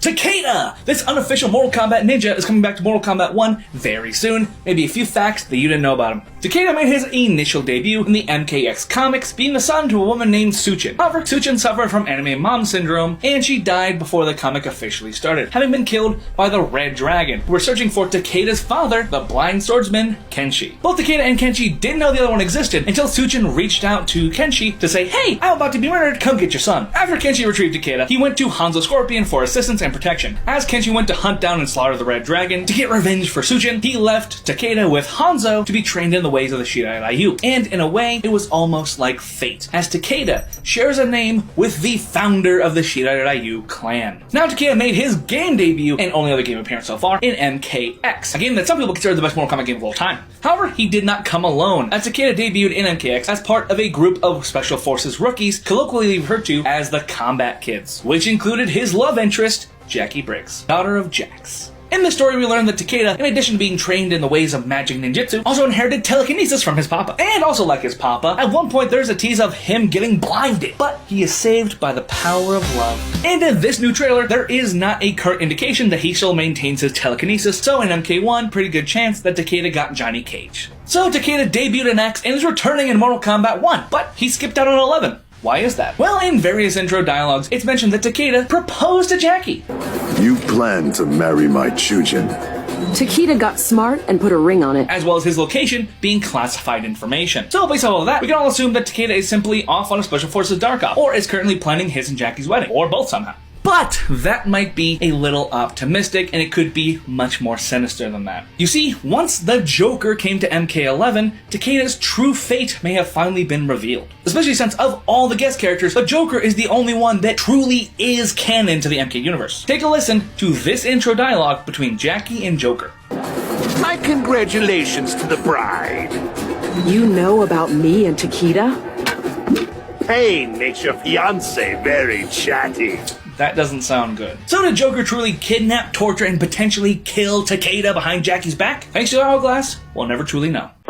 Did you know that Mortal Kombat had a create a character? Yes, the aptly named Create a Fighter, which should have been Create a Combatant, was introduced in MK Armageddon and had not been seen before or since. Despite that, it is one of the most fondly remembered aspects of the 3D era games, alongside motor combat and puzzle combat. Create a Fighter allowed you to make your own original combatant, where you customize not just their name and appearance, but a full moveset. Throws, hits, combos, and as you can imagine, having this much control over your fighting style was broken. Aesthetically, it was the ultimate Mortal Kombat OC creation tool, as there were over 300 customization pieces, including options to make you a Zaterran, a Tarkatan, a Cyborg, and even get a flaming skull, so you can pretend to be a Scorpion. You just couldn't do any non-humans, so no Shokans or Sengoku. This part won't be on camera. With all these pieces, purely by coincidence, you were able to make characters from Street Fighter, Dragon Ball Z, Sailor Moon, and beyond! So you can make yourself your very own bloody version of Super Smash Bros.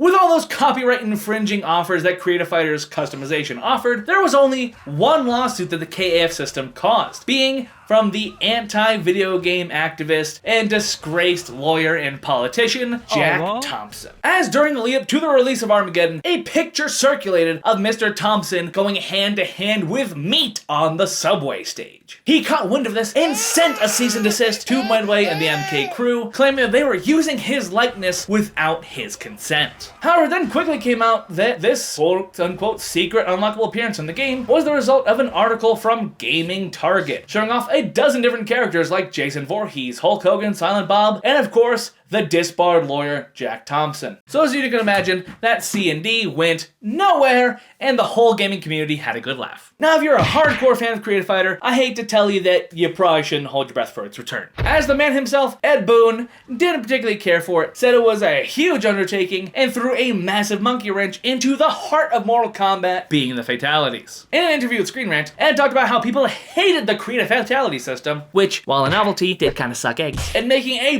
bunch of special fatalities just for the Create a Fighter would be pretty impractical. That said, Ed mentioned in a Twitter Q&A that Create a Fighter almost returned in Injustice 2. However, the scope was just too big, so they ended up pulling it. So, that means that there is still a chance, but it's not good. So you're telling me there's a chance? If they were considering it for 2, hey, maybe they would put in the effort and decide that it was worth it to put it in Injustice 3 or the next Mortal Kombat game. But again, don't hold your breath, folks. Movado! This tryhard in a trench coat made his initial debut in Mortal Kombat Deadly Alliance and is making his unwelcome return in Mortal Kombat 1 as a cameo, maybe a few facts that you didn't know about him. Movado is the second in command to the infamous, and I do mean infamous, mercenary group known as the Red Dragon. alongside Su Hao and their leader, Dagon. The Red Dragon are the mortal enemies of the Black Dragon, and despite not having shown up until Deadly Alliance, the Red Dragon are actually the original group, with the Black Dragon having been the ones to splinter off. It's like if Fruit Loops had been the spin-off of Fruit Rounds. This being the case, Mavado was the blood rival to both Kano and Cabal. In Deadly Alliance lore, him being the one to kill both of them. Speaking of, after his bungee cords, Mavado's most identifiable piece of kit is his hook swords, or should I say, Cabal's hook swords. As in between the events of MK4 and Deadly Alliance, Mavado hunted down and delivered an underwhelming fatality to Cabal, taking his swords as trophies. However, as we know, Cabal would not stay down for very long. After having been killed by Mavado, the speedster would be helped and healed by the Cleric of Chaos, Havoc, for basically shits and giggles. So Cabal returned, taking back his swords, killing Mavado, and doing the world a favor. And yes, he killed punk-ass Stretch Armstrong, because you can see Mavado's mutilated corpse in the background of Cabal's alt costume card. All that said, obviously Mavado ended up being not dead because Armageddon. Another fun fact about DMC Dante is Mavado is the only character of the franchise to have 3 playable appearances, and in every single one have the exact same single fatality. Not counting Armageddon because they don't have real fatalities. And the most important fact about Mavado is, I fucking hate him. Mavado is the guy that they wanted to be cool so bad that they had him be the one to kill 2 of the most popular characters of the franchise, only for the backlash to be so heavy that he would seldom be mentioned outside of backhanded comments or him dying for almost 20 years. Mavado is the guy who peaked in college because his friend's dad let their shitty garage band play at his bar on Thursdays. Mavado is the guy to get in your face and scream at you to swing first, but when you do, he starts crying and has his friends beat you up. Mavado is the guy who sits outside the high school on his motorcycle and hits on girls despite having graduated 8 years ago. Mavado is the guy who could have been a nepotism baby, but his parents cut him off because he kept getting arrested for drunk driving. Mavado is the guy that your friend insists that she can fix, but you know she can't. Mavado is the guy that thinks he's hilarious while also thinking that just calling someone the N-word is peak edgy humor. F this guy. Mortal Kombat 1 is the latest installment in the MK franchise. It's a huge shakeup for the series, and there may be a few facts that you didn't know about it. As everyone knows, MK1 reset the timeline, and most people think this is the second time that they hit the reset button. But Ed Boon stated in an interview in the lead up to MK1 that Mortal Kombat 4 was actually the first time that they rolled everything back. Start over again, and to the point where let's call it Mortal Kombat 1. So it's kind of like our 4th kind of new story to tell. Clean slate. Making Liu Kang's Capture the Hourglass the 3rd time. Given the Universal Reset, a lot has changed, and the biggest change that we care about being to the roster. For one, this is the first Mortal Kombat game since Deception to not have Sonya playable. In addition, this is the first NRS Mortal Kombat game to have Rain on the base roster. And this is the first time since MK Trilogy that Centaur Motaro was playable in any way, shape, or form. MK1 has one of the tightest fighting systems in Mortal Kombat, and while it's pretty intuitive, there's one small detail about it that was not spelled out explicitly that took people a while to notice, which is that cameos actually affect your health level. Yes, the cameos have varying levels they will increase your health, going from plus 250 at the absolute lowest, up to 400 plus, which is exclusive for Jax. This also complements the character health. Most of them are standardized at 700, but Natara has the lowest in the game with 600, and Xiao and Havoc are tied for the highest at 800, meaning the highest health you can possibly get in the game is 1200, and the lowest is 850. At the end of the MK1 story, there's a big epic sequence where you ascend the Pyramid of Armageddon, formerly known as the Pyramid of Argus, and fight various different characters. And not just any run-of-the-mill combatants either, as there are over 20 mix-and-match characters that you can encounter, including Red Dragon, Quantum Chi, John Connor, and Black Dragon Sonya. Additionally, there's Cyber Smoke, Ninja Mime, and Janet Cage. These wacky characters don't just exist because of the whole multiverse thing, but they also serve as a reference to the Create a Fighter system from MK Armageddon.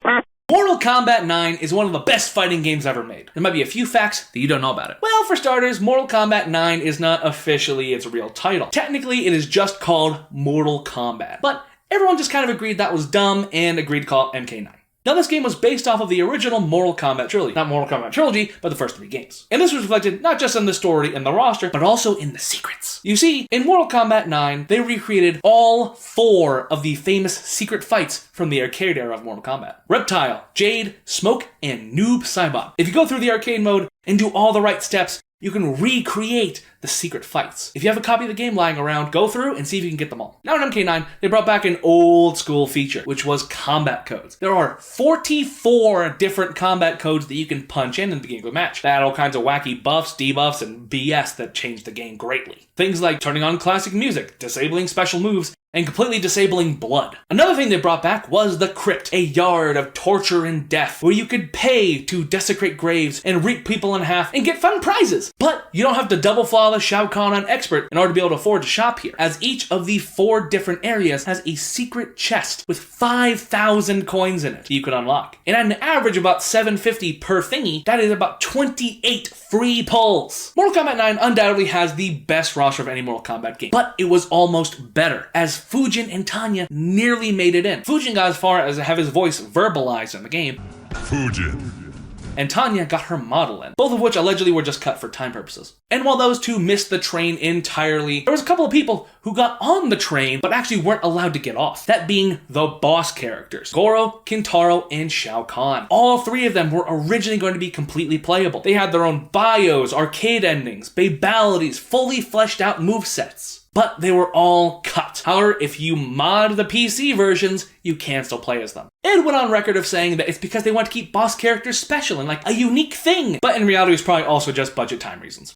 Mortal Kombat X, released in 2015 alongside a questionably canon comic series, this is one of the best and most underrated games in the MK franchise. Maybe a few facts you didn't know about it. Mortal Kombat X takes place about 20 years in the future, after the defeat of Shinnok, who had been freed by Quan Chi so they could take over Earthrealm. This time jump allowed for such character developments as Johnny Cage and Sonya getting married, having a baby, and then getting divorced. Sub-Zero and Scorpion settling the differences and becoming loose allies. Jax having his own kid, buying a farm, and his wife dying. Milena taking over Outworld from Shao Kahn, only to be overthrown by a different Khan, and more! Speaking of, one of the best parts about MKX was its lineup of new characters. A lineup so good that most people didn't mind that so many staples were missing, not accounting for the disappointment from the rumored but never released story pack. We saw the debut of Aaron Black, Therator, Kotal Khan, Devora, the Combat Kids, Kashi Cage, Jackie Briggs, Takeda Takahashi, Kunjin, and in the DLC, we saw the debut of one of the raddest characters in MK history with Triborg. Speaking of the elevated story pack, in the story mode of MKX, we saw a bunch of fan-favorite characters cameoing, not in that way, in non-fightable / non-playable roles, is including Rain, Sindel, Striker, and Fujin, and the most notable of them all, I am an Ninra. The revenant version of Smoke. You see, in Japanese mythology, an Anenra is a demon or a yokai composed entirely of darkness and smoke. And this change in his character and his persona would lead to absolutely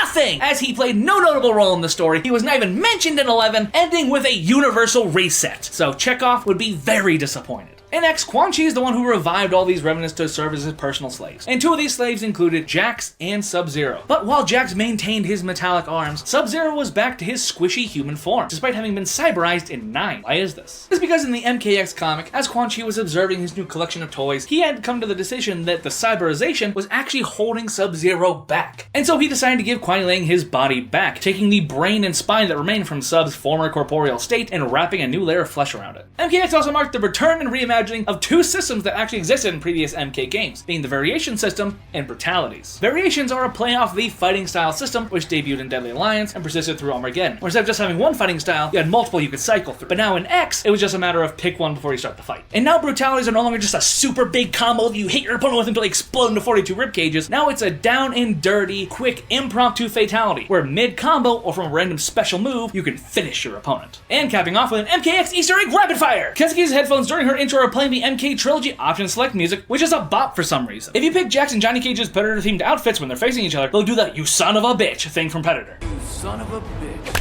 With Alien's face-hugger brutality on certain characters, the parasite will pop out with a little design trait of the victim. In Quan Chi's intro, he comes in holding Moloch's head. This isn't just a reference to the fact that Moloch sucked, this is also because in the MKX comic, Quan Chi cut off the Oni's head. And MKX was shown being played in the 2019 movie Shazam, which throws in some questions about continuity. Follow or Devora will kiss you. Did you know about Mortal Kombat 4? Often considered somewhat of the black sheep of the mainline MK games, the upcoming Legacy Collection will likely be many people's first exposure to the first 3D game in the series, and there may be a few facts that you didn't know about it. For starters, MK4 was a massive step in a new direction for the series. It was the first MK game not just to be 3D, but also to not use human actors as the character, to not have Shang Tsung, not involve the tournament for which the series is named after, and had the biggest rollout of new characters to date with 8. Mortal Kombat 4 is about change. On top of all that though, MK4 was the final game in the series developed specifically with arcades in mind, so it was quite literally the end of an era. While it is not considered most people's favorite MK game, Mortal Kombat 4 is undoubtedly one of the most memorable for one single reason: the arcade endings. pay for the massacre of my clan and family. These fully animated and voice-acted arcade endings resulted in a trove of comedy, controversy, and memorable moments. I am not a god of my word, reptile. All deals are off! But regrettably, MK4 was the only game to have these fully animated arcade endings, which, while sad for the purposes of memes, was probably the right decision. This is not a brutality. This is a fatality. Now, something that really makes Mortal Kombat 4 stand out historically is the fact that the game received its own promotional road tour. The MK crew loaded up arcade cabinets of Mortal Kombat 4 and drove them all around the country, from New York to California, to give gamers the opportunity to get their grubby little hands on the game before it actually hit arcades. And not just that, but the version that they took around on this tour included Noob Saibot, which is quite interesting because Noob wasn't on the widespread arcade release of MK4, only coming later in home ports. So this tour was the only time he was ever playable on an arcade cabinet. If any of you out there attended any of the events on this tour, comment and let me know what it was like. That must have been awesome. And all this was leading up to the big release of the game on September 11th, 1997, which, as we all know, is the most culturally significant thing to ever happen on that date.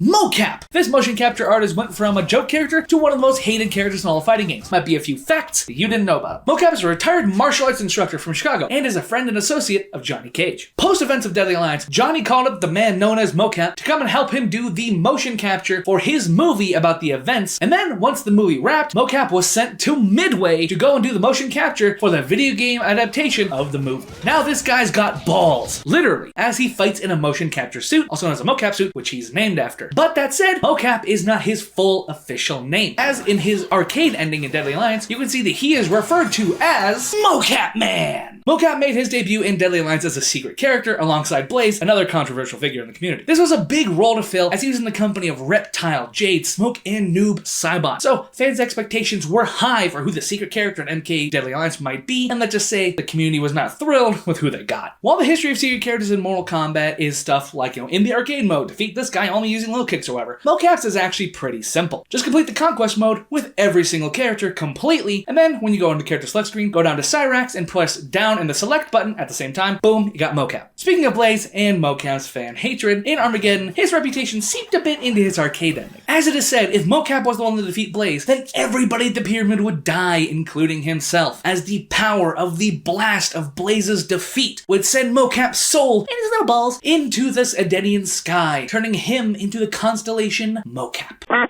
Motaro! Nerd! This horseman was the first centaur in fighting game history. Might be a few facts you didn't know about him. Motaro made his triumphant debut in Mortal Kombat 3. You see, the Shao Kahn and the centaurs had been at war for centuries, until Shao Kahn rolled in and did the whole conquering thing, which he then ordered them to get along, and they did, switching from fighting each other to the death for fighting for Shao Kahn's favor. Unfortunately for the centaurs, that favor had been given to the Shao Kahn for quite a while, especially after Goro had done the honor of taking out the great Kung Lao. However, out of the events of MK1 and 2, after Shao Kahn had been failed by 2 different Shao Kahn in a row, he decided to give that right-hand position to the centaurs and see what they could do. And that's where Motaro came in, the mightiest and one of the most respected of the centaur race. In Mortal Kombat 3, Motaro quickly proved his worth to Shao Kahn, leading an assault on Earthrealm that resulted in the fatality of one of the realm's mightiest heroes, Johnny Cage, accomplishing something that neither of his Shao Kahn rivals had managed to. Despite this momentous accomplishment, his hard work would be undone. As in MK9, during Striker's chapter, you can see Motaro preparing to deliver the killing blow to Johnny Cage, when Raiden gets a hot flash, realizes what's happening, and flies over, killing the centaur, and leaving him the only character from the arcade era to not be fightable or playable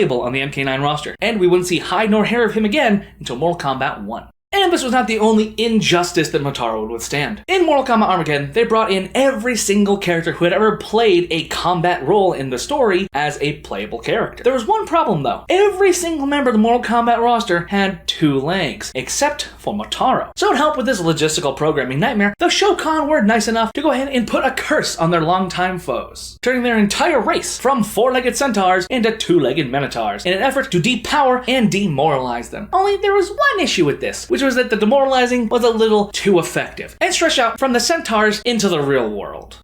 Shiva! This giant goddess has many people that want her to stomp on them, and maybe a few facts that you didn't know about her. In her debut, Shiva was the first ever on-roster Shokan in Mortal Kombat. That was not the only unique thing about her, as in her first appearances, MK3 through MK Trilogy, Shiva bled green, despite the fact that the other Shokan, Goro and Kintaro, had always bled red. I guess they decided that women should have a different blood color than men, I don't know. Later on, they obviously retconned this, so she would bleed red like everyone else, and this retcon was referenced by Scarlet in this MK11 dialogue. I cannot wait to sip your green blood.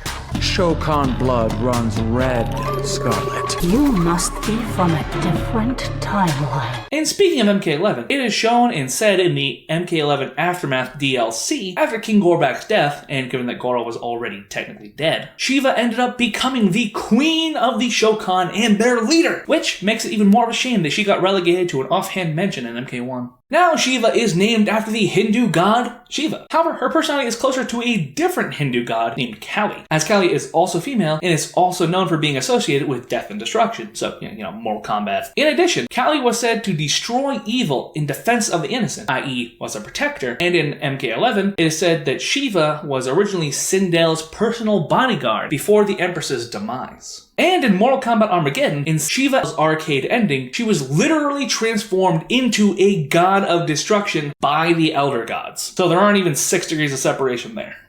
Striker! The top cop, the SWAT swagster, and there may be a few things that you didn't know about him. Striker's had several appearance changes, in fact radical ones in every game that he's shown up in. From the dumpy white guy with a backwards hat, to Catsuit Man, to SWAT officer. But did you know that one of the creators of Mortal Kombat thought that Striker's appearance was actually going to make him one of the most popular characters in MK3? John Tobias, per the official Mortal Kombat 3 Collector's Guide 1995, stated that he thought that Striker's everyman look would have made him one of the most popular characters in the game. Now that was obviously not the case. And in fact, a large part of the Mortal Kombat community actually hated Striker for the longest time, so backfired a bit. Now, obviously, Striker was not your ordinary beat cop, and had several high-profile accomplishments on his record, including saving a bus full of passengers from a speeding crosstown bus that was rigged to explode, as well as single-handedly thwarting the terrorists in the infamous Greenberg Tower incident. These accomplishments obviously being references to Speed and Die Hard, respectively. Now, in Mortal Kombat 9, Striker was what some people refer to as a sore winner, as even if you had decided to spare your opponent from a fatality, Striker would still pull a grenade off his belt, hold a pin, and toss it over his shoulder over to where your opponent was laying. However, apparently it's a paint grenade, because no matter who your opponent is, the splatter after the explosion is always red. A strange inconsistency, since all the other fatalities go out of their way to make sure the correct blood color is used depending on who your opponent is. And Striker was the first ever combatant to attempt to ascend the Armageddon Pyramid, decking Melina like a stack of cards, and giving us probably the best moment in the entire game. Follow for more MK content. Zombie Liu Kang!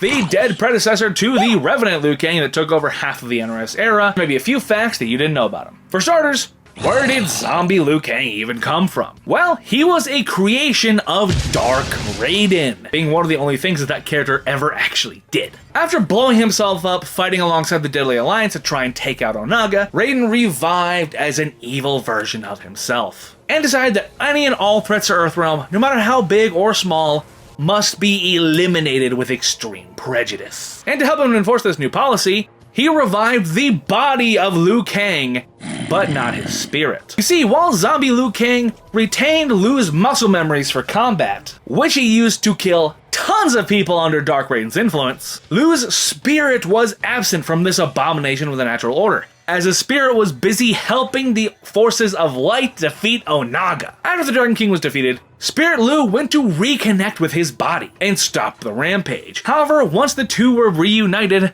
Zombie Liu Kang actually claimed victory and stayed in control of the vessel, as we can see by the events of Armageddon. Zombie Liu Kang's final action before being slain again by Shao was defeating Shang Tsung atop the Pyramid of Armageddon. We see in the intro of the game that Z Liu Kang catches up to Shang and uses hook chains to stop Shang from reaching Blaze. Then in the intro to MK9, we see Shang lying deceased on the pyramid with those same hook chains dug deep into his shoulders. And regrettably, this is the only time in Zombie Liu's character arc that we actually see him use his Huan chains in any way, as despite the fanbase's fascination with them, they never came up in gameplay or fatalities. He said his weapon was his standard issue Bruce Lee nunchucks. I guess you could say that when it came to making a moveset based around those chains, they got off the hook. So what did happen to Liu Kang's soul? Did he just get trapped inside of zombie Liu Kang's chest cavity, forced to live there for all eternity, watching as zombie Liu murdered innocent people? Well, no, and that is thanks to our old buddy, the spirit warrior, Nightwolf. You see, after Onaga was defeated, all the Earthrealm people came back to life that had been after the events of Deadly Alliance. So Johnny Cage, Sonya Blade, Jax, Kitana all came back to life. And after the feces went down and Liu was unable to reclaim his body, / zombie Liu Kang was out there wreaking havoc, Kitana spoke to Nightwolf and convinced him to let Spirit Liu linger in his soul, being his spirit anchor. And this is another one of those things where if Armageddon hadn't happened and the time reset hadn't gone off, makes you wonder what might have happened with Liu Kang infused Nightwolf versus zombie Liu Kang and Dark Raiden.